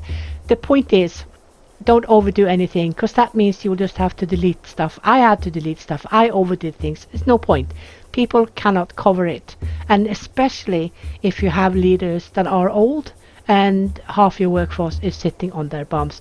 I'm exaggerating to make a point. It's not half your workforce, but it certainly feels like that when it suddenly goes from max labor age to 50-year-olds. It's a bit steep. So this is what I have done, and you can test to see how efficient they are by checking their farms. If they are fully tilled and planted and are now sprouting, they are efficient. If you see that there is one of your farm groups that has not finished a farm, then you can do some adjustment. And I think this is, for now, as far as I can tell, an okay way to do it. But the secret is, no secret, do not overdo anything. That has never changed since the game started. If you overdo stuff, you will have issues. That goes for the same no matter what you do.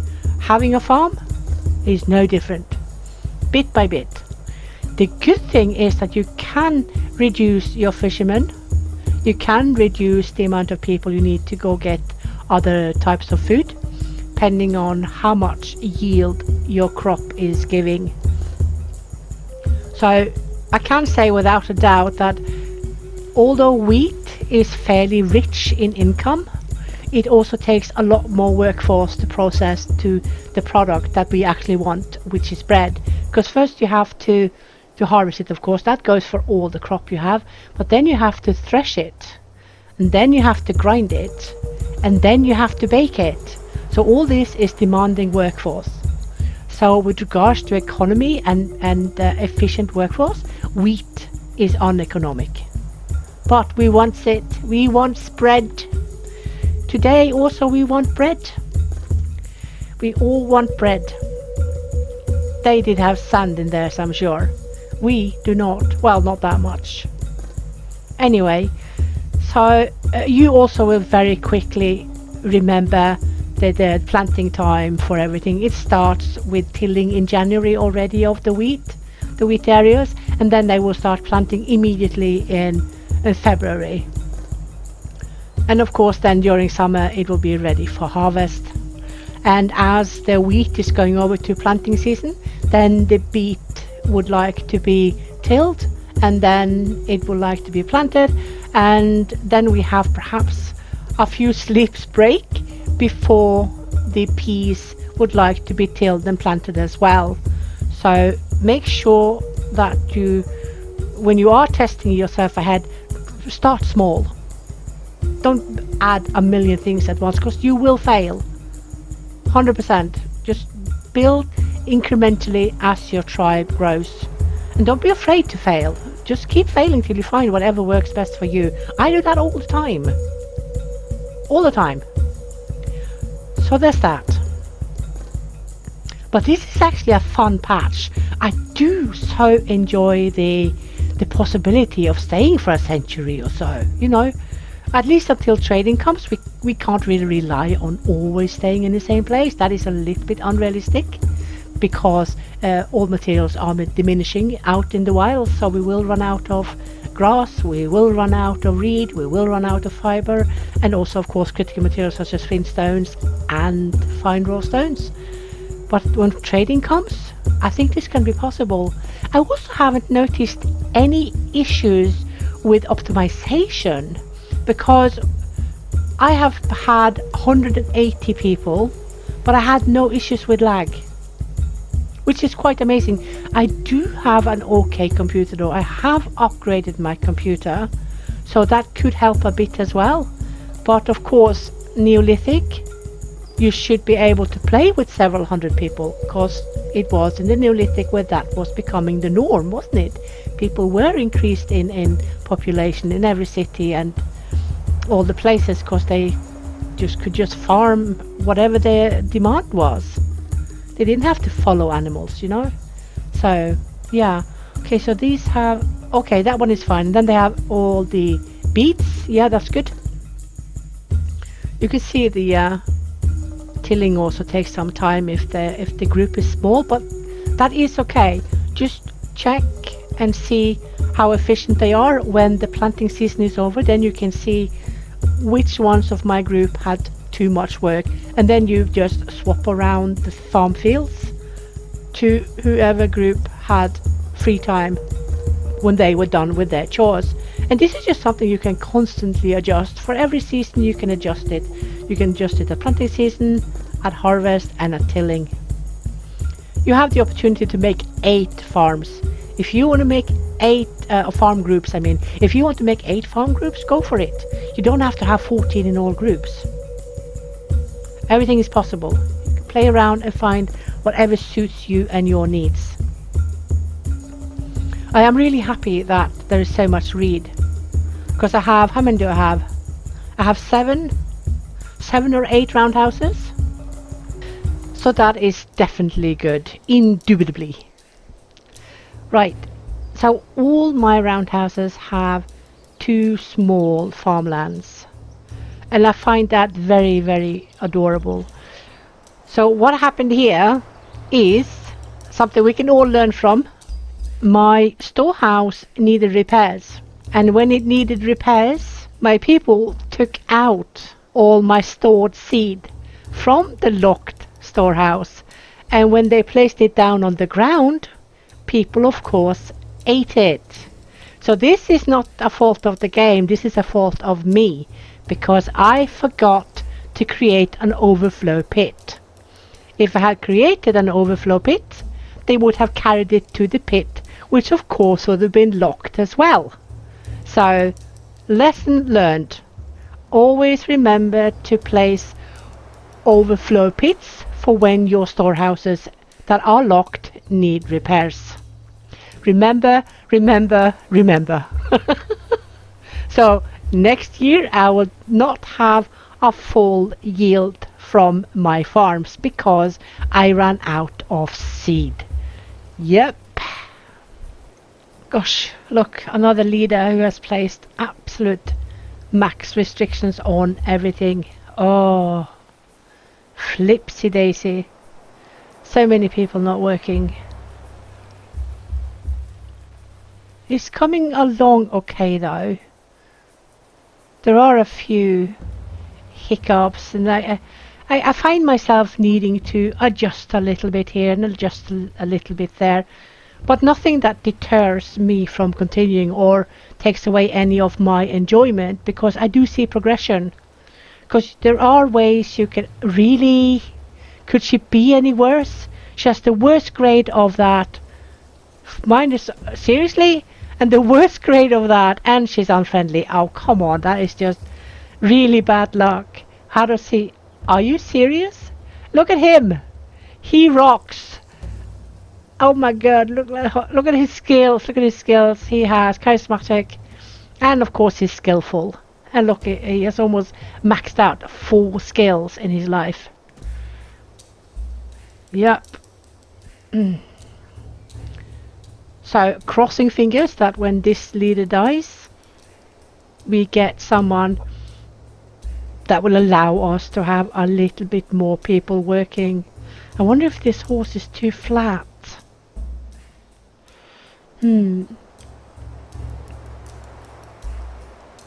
Maybe.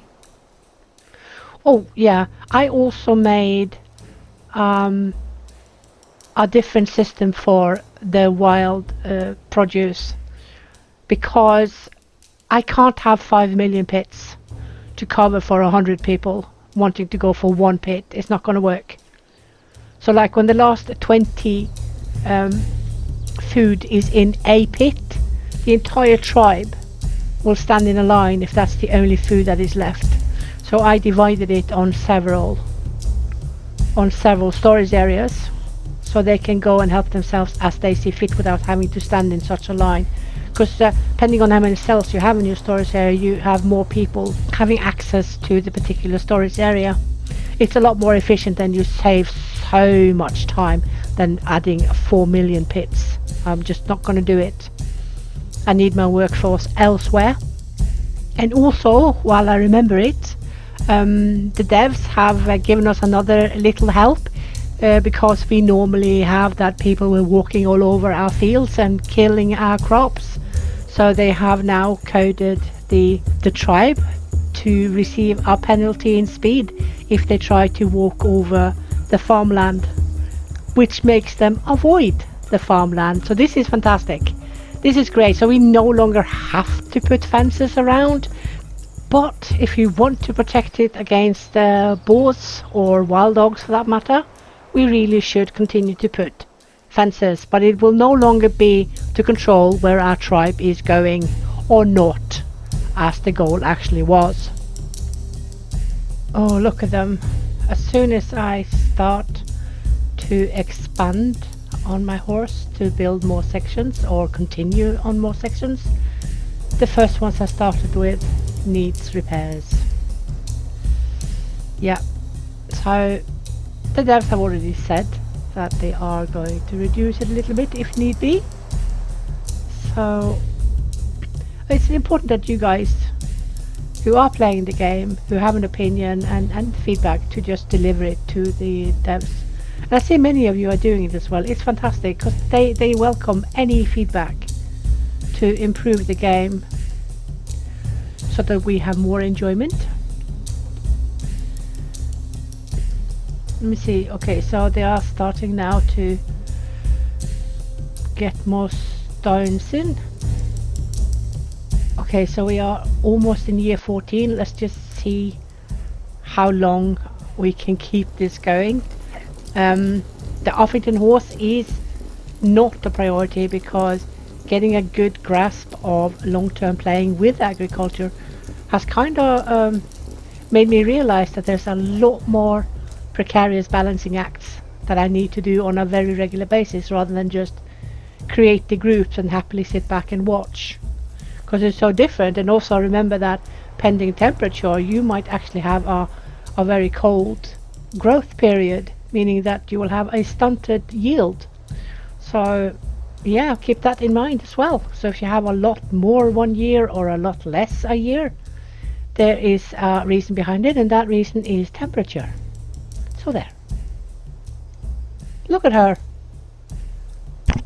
Check out her skills. We want her as our next leader. We don't want him. Nope. That's a nope. That's a nope. And that's a nope. That's a big nope. Big no-no. Let's see.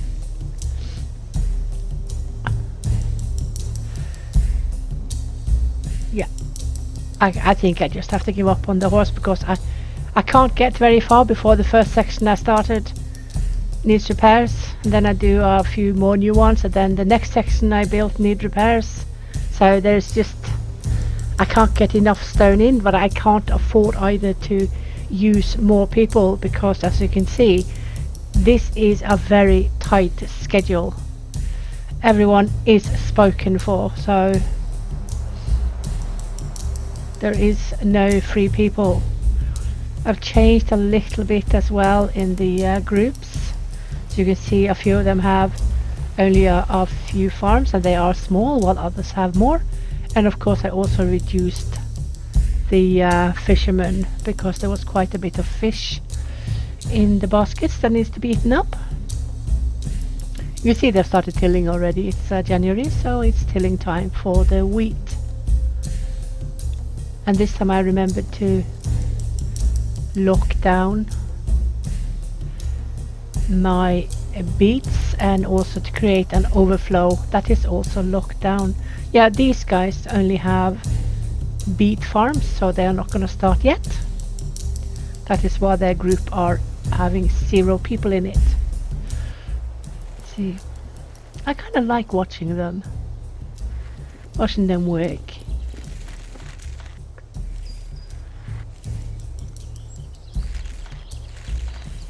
Yeah, the tribe leader is chipping in as well,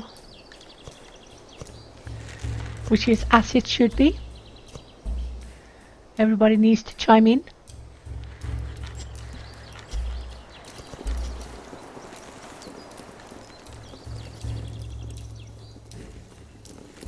Now that one needs repairs, but that's no big deal because we do have materials.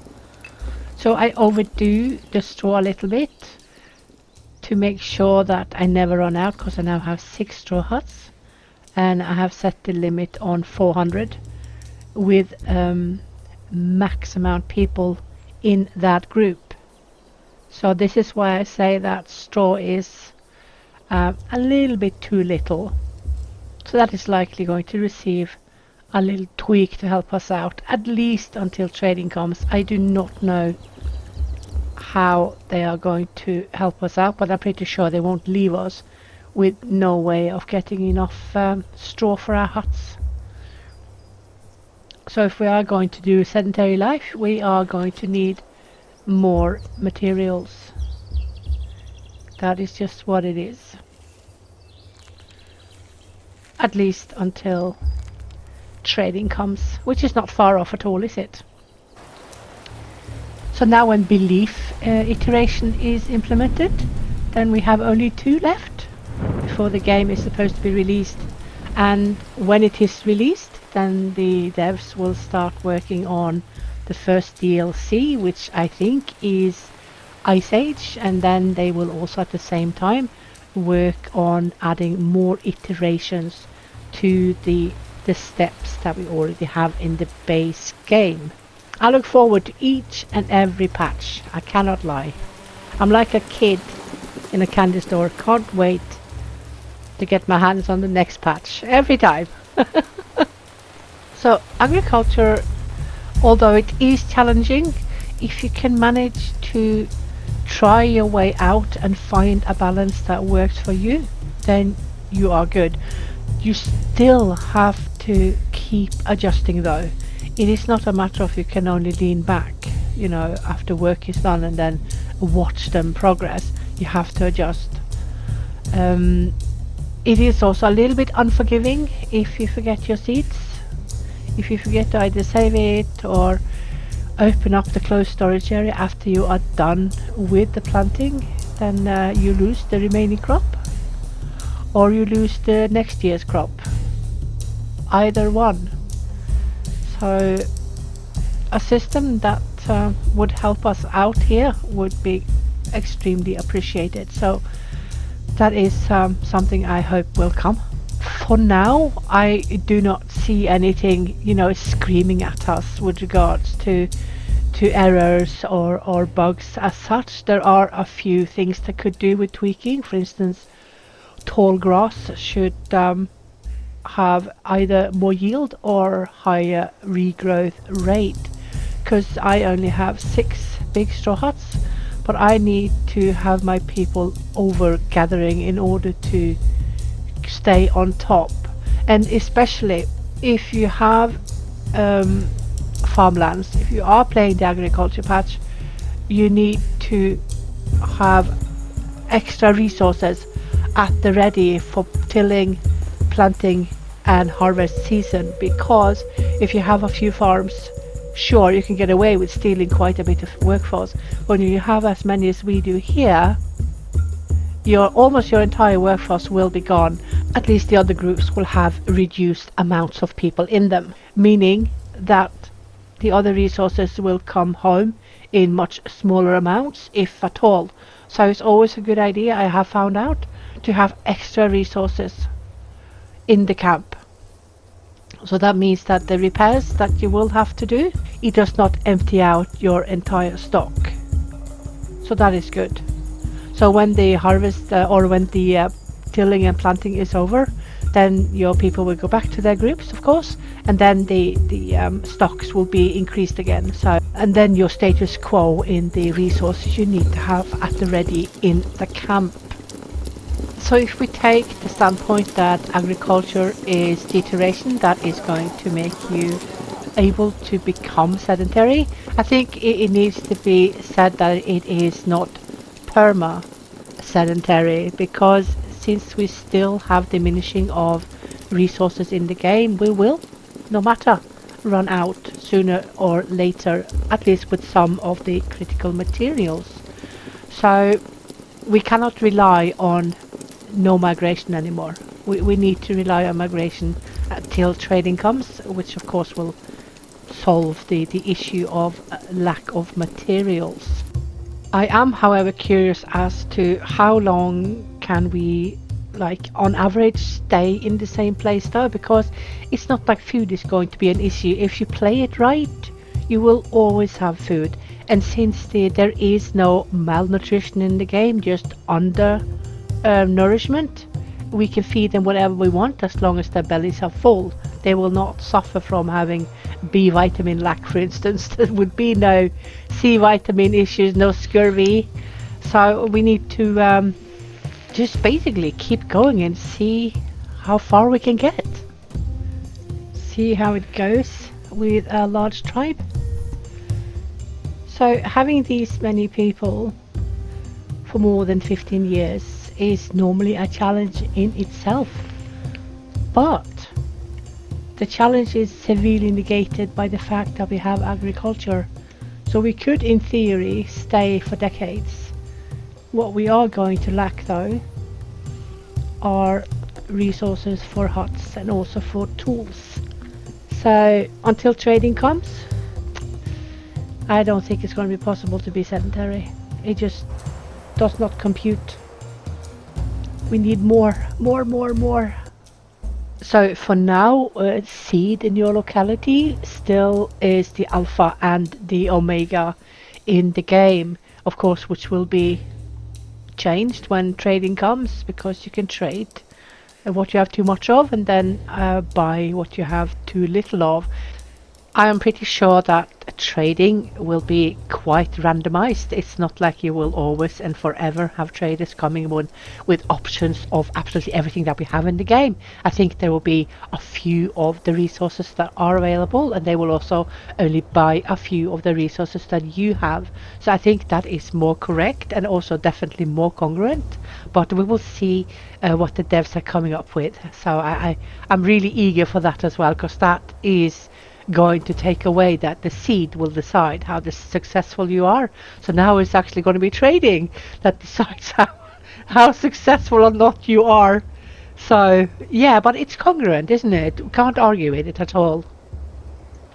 So I tested out how it would be if tribe had responsibility for one large farm, in addition to having many other farming groups for all the other farms, because this is a fairly okay sized tribe. It's a large tribe, 100 and so is large. And if you are going to make this work, you will have success in that a lot of people will free themselves up to go and work on this particular farm. There's a lot of people, more than you can put max on your farming groups, which is 14. And the problem, however, is that then all the other groups will be so diminished that your resources will suffer then as well. The thing is that I find it a better idea to use the farming groups, because then you will have the other groups still having some people in them to do the chores. But I also have to basically over harvest, over gather of materials before planting, before tilling, because when you have a lot of farms, you lose a lot of your workforce to do this. It doesn't matter your size of tribe, this will happen anyway. If you have 10 people only in your tribe, it's not going to happen. If you have 25 and you have 4 pieces of land, whether they are in farming groups or tribe responsibility, the people working on the farm will be taken from somewhere, no matter if it's whether it is your groups or it is in the farming group, to do these chores. Do keep in mind though that if you have it like I just showed, the groups will suffer more than they will if you have it in farming groups, because farming groups have a limit on how many can be in the group. So this is a big plus with using the farming groups above having it for tribe responsibility, at least for the larger tribes that have many more farmlands. Keep that in mind. So it doesn't matter where they are taken from, because they are going to be taken from somewhere. They are going to be taken from the same pool of workforce. I do find that if you are increasing the communal task to the absolute max, right, you get a lot of people, much more than you would in your farming group, to work on the fields. And this could be more efficient short term on, for instance, 1 or 2 large farms. I don't think it is a good idea to do it permanently, because you will basically have zero income of materials. If you look at my materials, I am basically out of straw, because the planting time collided with the time where the majority of my big straw huts needed repairs. So all 400 straw is gone. So for short term really efficiency, you could do it the way I just did. I don't recommend it long term though, because even though the farming and the farmland is benefiting a lot from this insane efficiency, all your other groups are suffering. So use it very carefully in conjunction with the communal task priorities. Just find the balance, but keep in mind that you are stealing workforce from all the other groups when you're doing it that way. You could also just play around with the communal task priority slider and see what notch has a amount of people dragged away from their normal chores to do the farms, so that you can still also rely on other groups to do some income of materials as well. So you don't have to either max it or not use it. You can try to find something that fits your tribe and fits your need.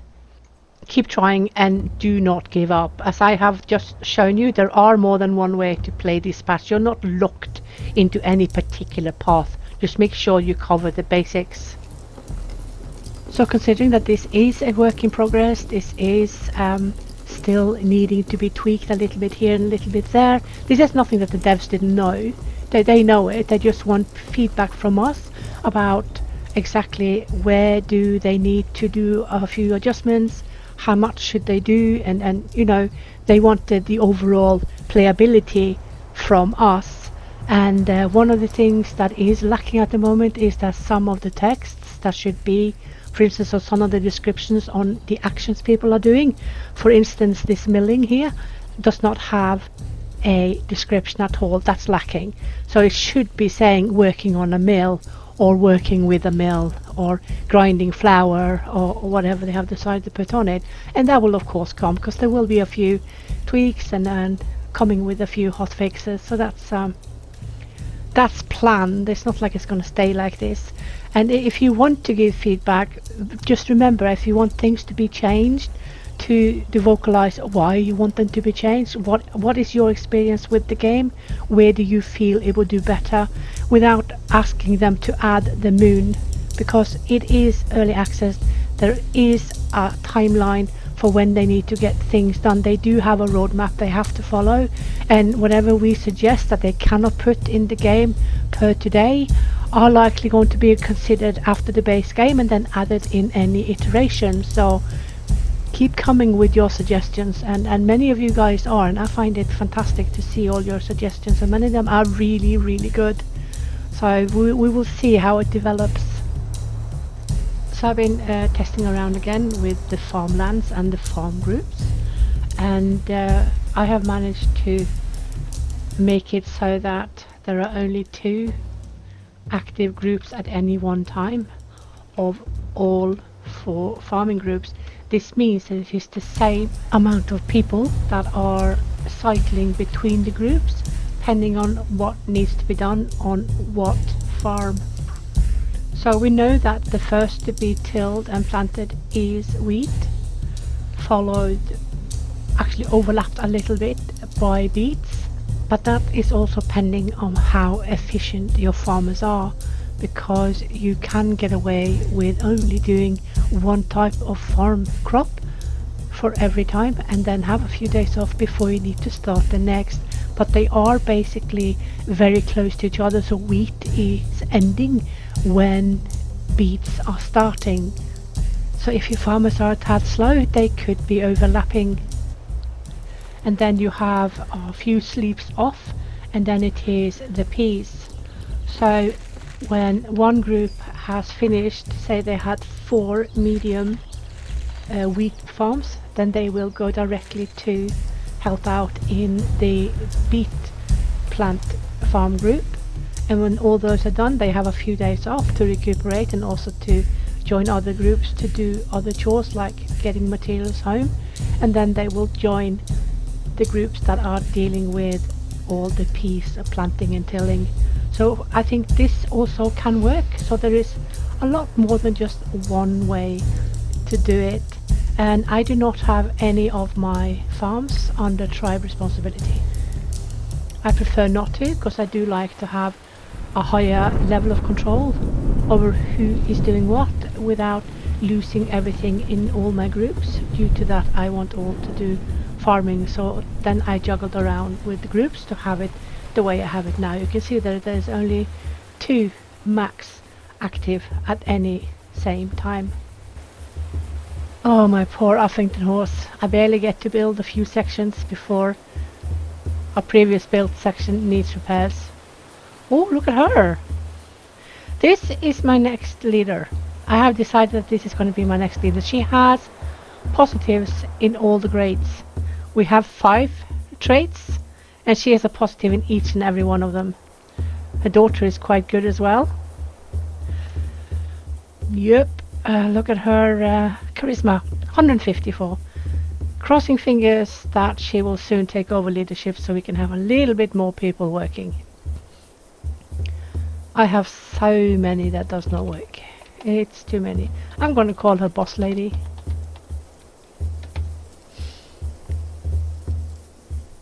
There you go.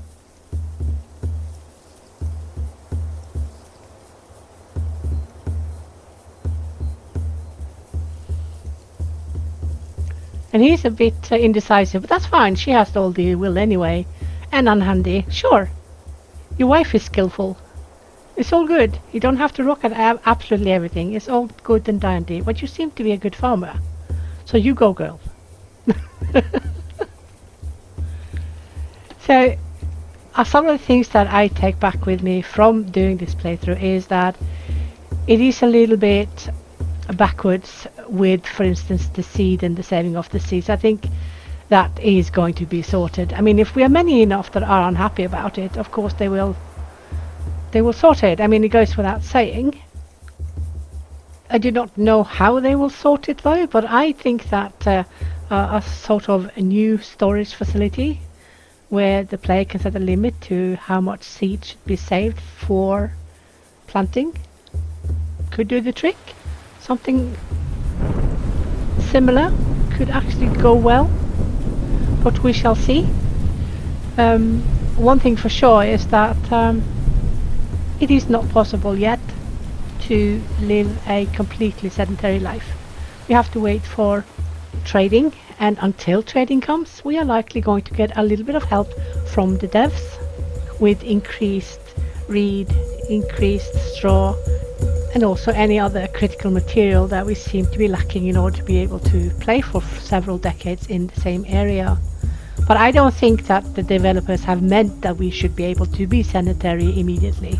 I think they wanted us to get a feel for it, how it could be, but still rely on migration, albeit not as often as before, because you can easily stay with several hundred people in the same area for a few decades. You can actually do that. Not easily though, let that be known. But I don't think that they intended for us to be immediately sedentary. It wasn't immediately back then either, was it? It took time and it took centuries to work stuff out and to do mass producing or, create enough food for hunting, in general to not necessarily be the only way of sustenance. So all in good time, I assume. But of course they were still fishing, they were still, they gathered berries, they started to pluck the seeds from the apples, for instance, and create their own orchards. So when the first seed was planted of wheat and barley, it kind of created this snowball rolling effect of several types of food that we started to create into our own little cultivated seed.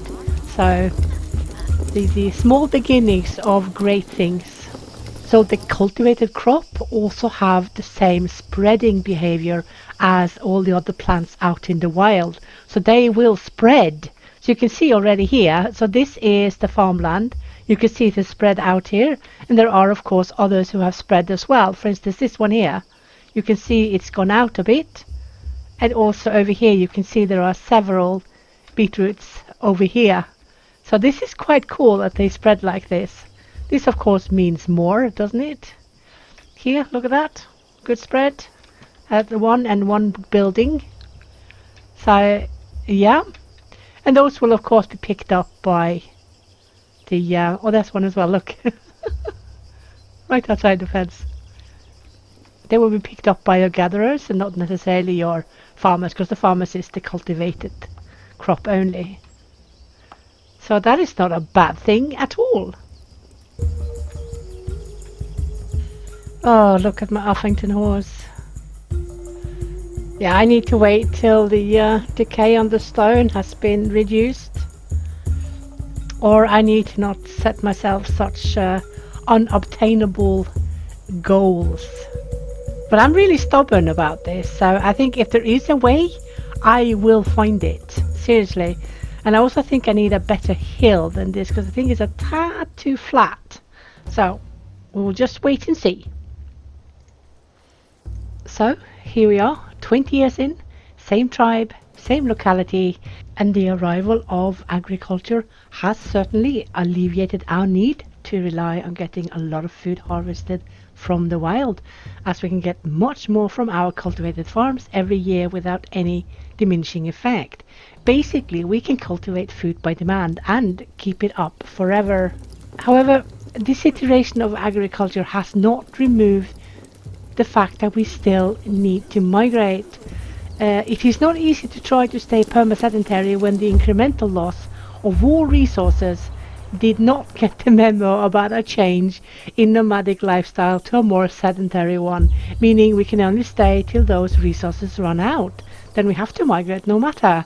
So food is not the big issue at all, but the issue is all the other materials that we need for everything else. The balancing act of finding the right amount of fields for the workforce we can spare is not as easy to get right as one might think. It is not simply just using the people we normally would use for harvesting in the wild. It is also the extra communal tasks with threshing, milling and baking, and also the building and the maintaining of these buildings. But it is possible, it is well possible to manage a good balance. However, as usual, the game still requires us to adjust groups, amounts, priorities fairly regularly, and that has never changed. But the need for a more divided use of all workforce has changed. We have been given help in this via the communal task priority policy, where we can adjust as we see fit whether groups or communal tasks shall have more or less or equal priority. I mostly played with them equal, but I did up the slider for communal task favor when I had the farms under tribe responsibility. The efficiency was excellent, but unless you have a ton of resources in your camp while your tribe is busy on the farms, you will go empty in the 2 months you normally need to till and plant all your fields, unless you plan exactly when to build absolutely everything so that you do not need any kind of repairs while you are doing your farms. This kind of shows us that we can't just throw down a ton of farms and hope for the best. It just won't work. We have to work for the balance and also constantly change it. But it also shows that we can work our farms in more than one way successfully. We just need to not bite over too much, just start in the small. I know some players find it rather micromanagey to always remember to save seed for then to open up the facilities again after planting so tribe can consume the rest before they rot away. I personally love micromanagement, but I did keep forgetting to save seed on a regular basis, and I also at times forgot to open up the storages so that my crop rotted away. The consequences, however, for forgetting to save the seeds, or having too little seeds for that matter, or forgetting to open the storages again so tribe can consume the leftovers, is no laughing matter, as you either get either very diminished crop, no upcoming crop, or seed rotting in the storages. This is arguably a luxury issue. I think we can all agree to that, as you can recuperate by easily sending out hordes of people to farm wild food instead to make up for it. But that does not negate that we still do forget it, and we still do subsequently get punished for it. So hopefully we will all soon start to remember it, unless the devs will grant us a more automated way to organize the seeds. I would actually quite enjoy that myself, even if I do thrive with micromanagement. I have enjoyed so much playing the farming patch, and also with all the new stuff we got. It's so exciting, and of course certainly the thunder and the lightning. I love that we got that. I did however have to give up on the Uffington horse because the stones were decaying way too fast for me to actually manage to build it before everything was in complete disrepair. And with this iteration being a work in progress, I will also be patient and await tweaks, small or big, and hopefully raw stone will receive a little less decay so we can use stone for our entire fencing around our budding city, and also of course for me to finish my projects within a century. So that will be great. I will keep trying to complete the project as soon as time allows me. I can record it and upload it later, then you can also see my ideas for how to work around that minis cannot be placed on slopes.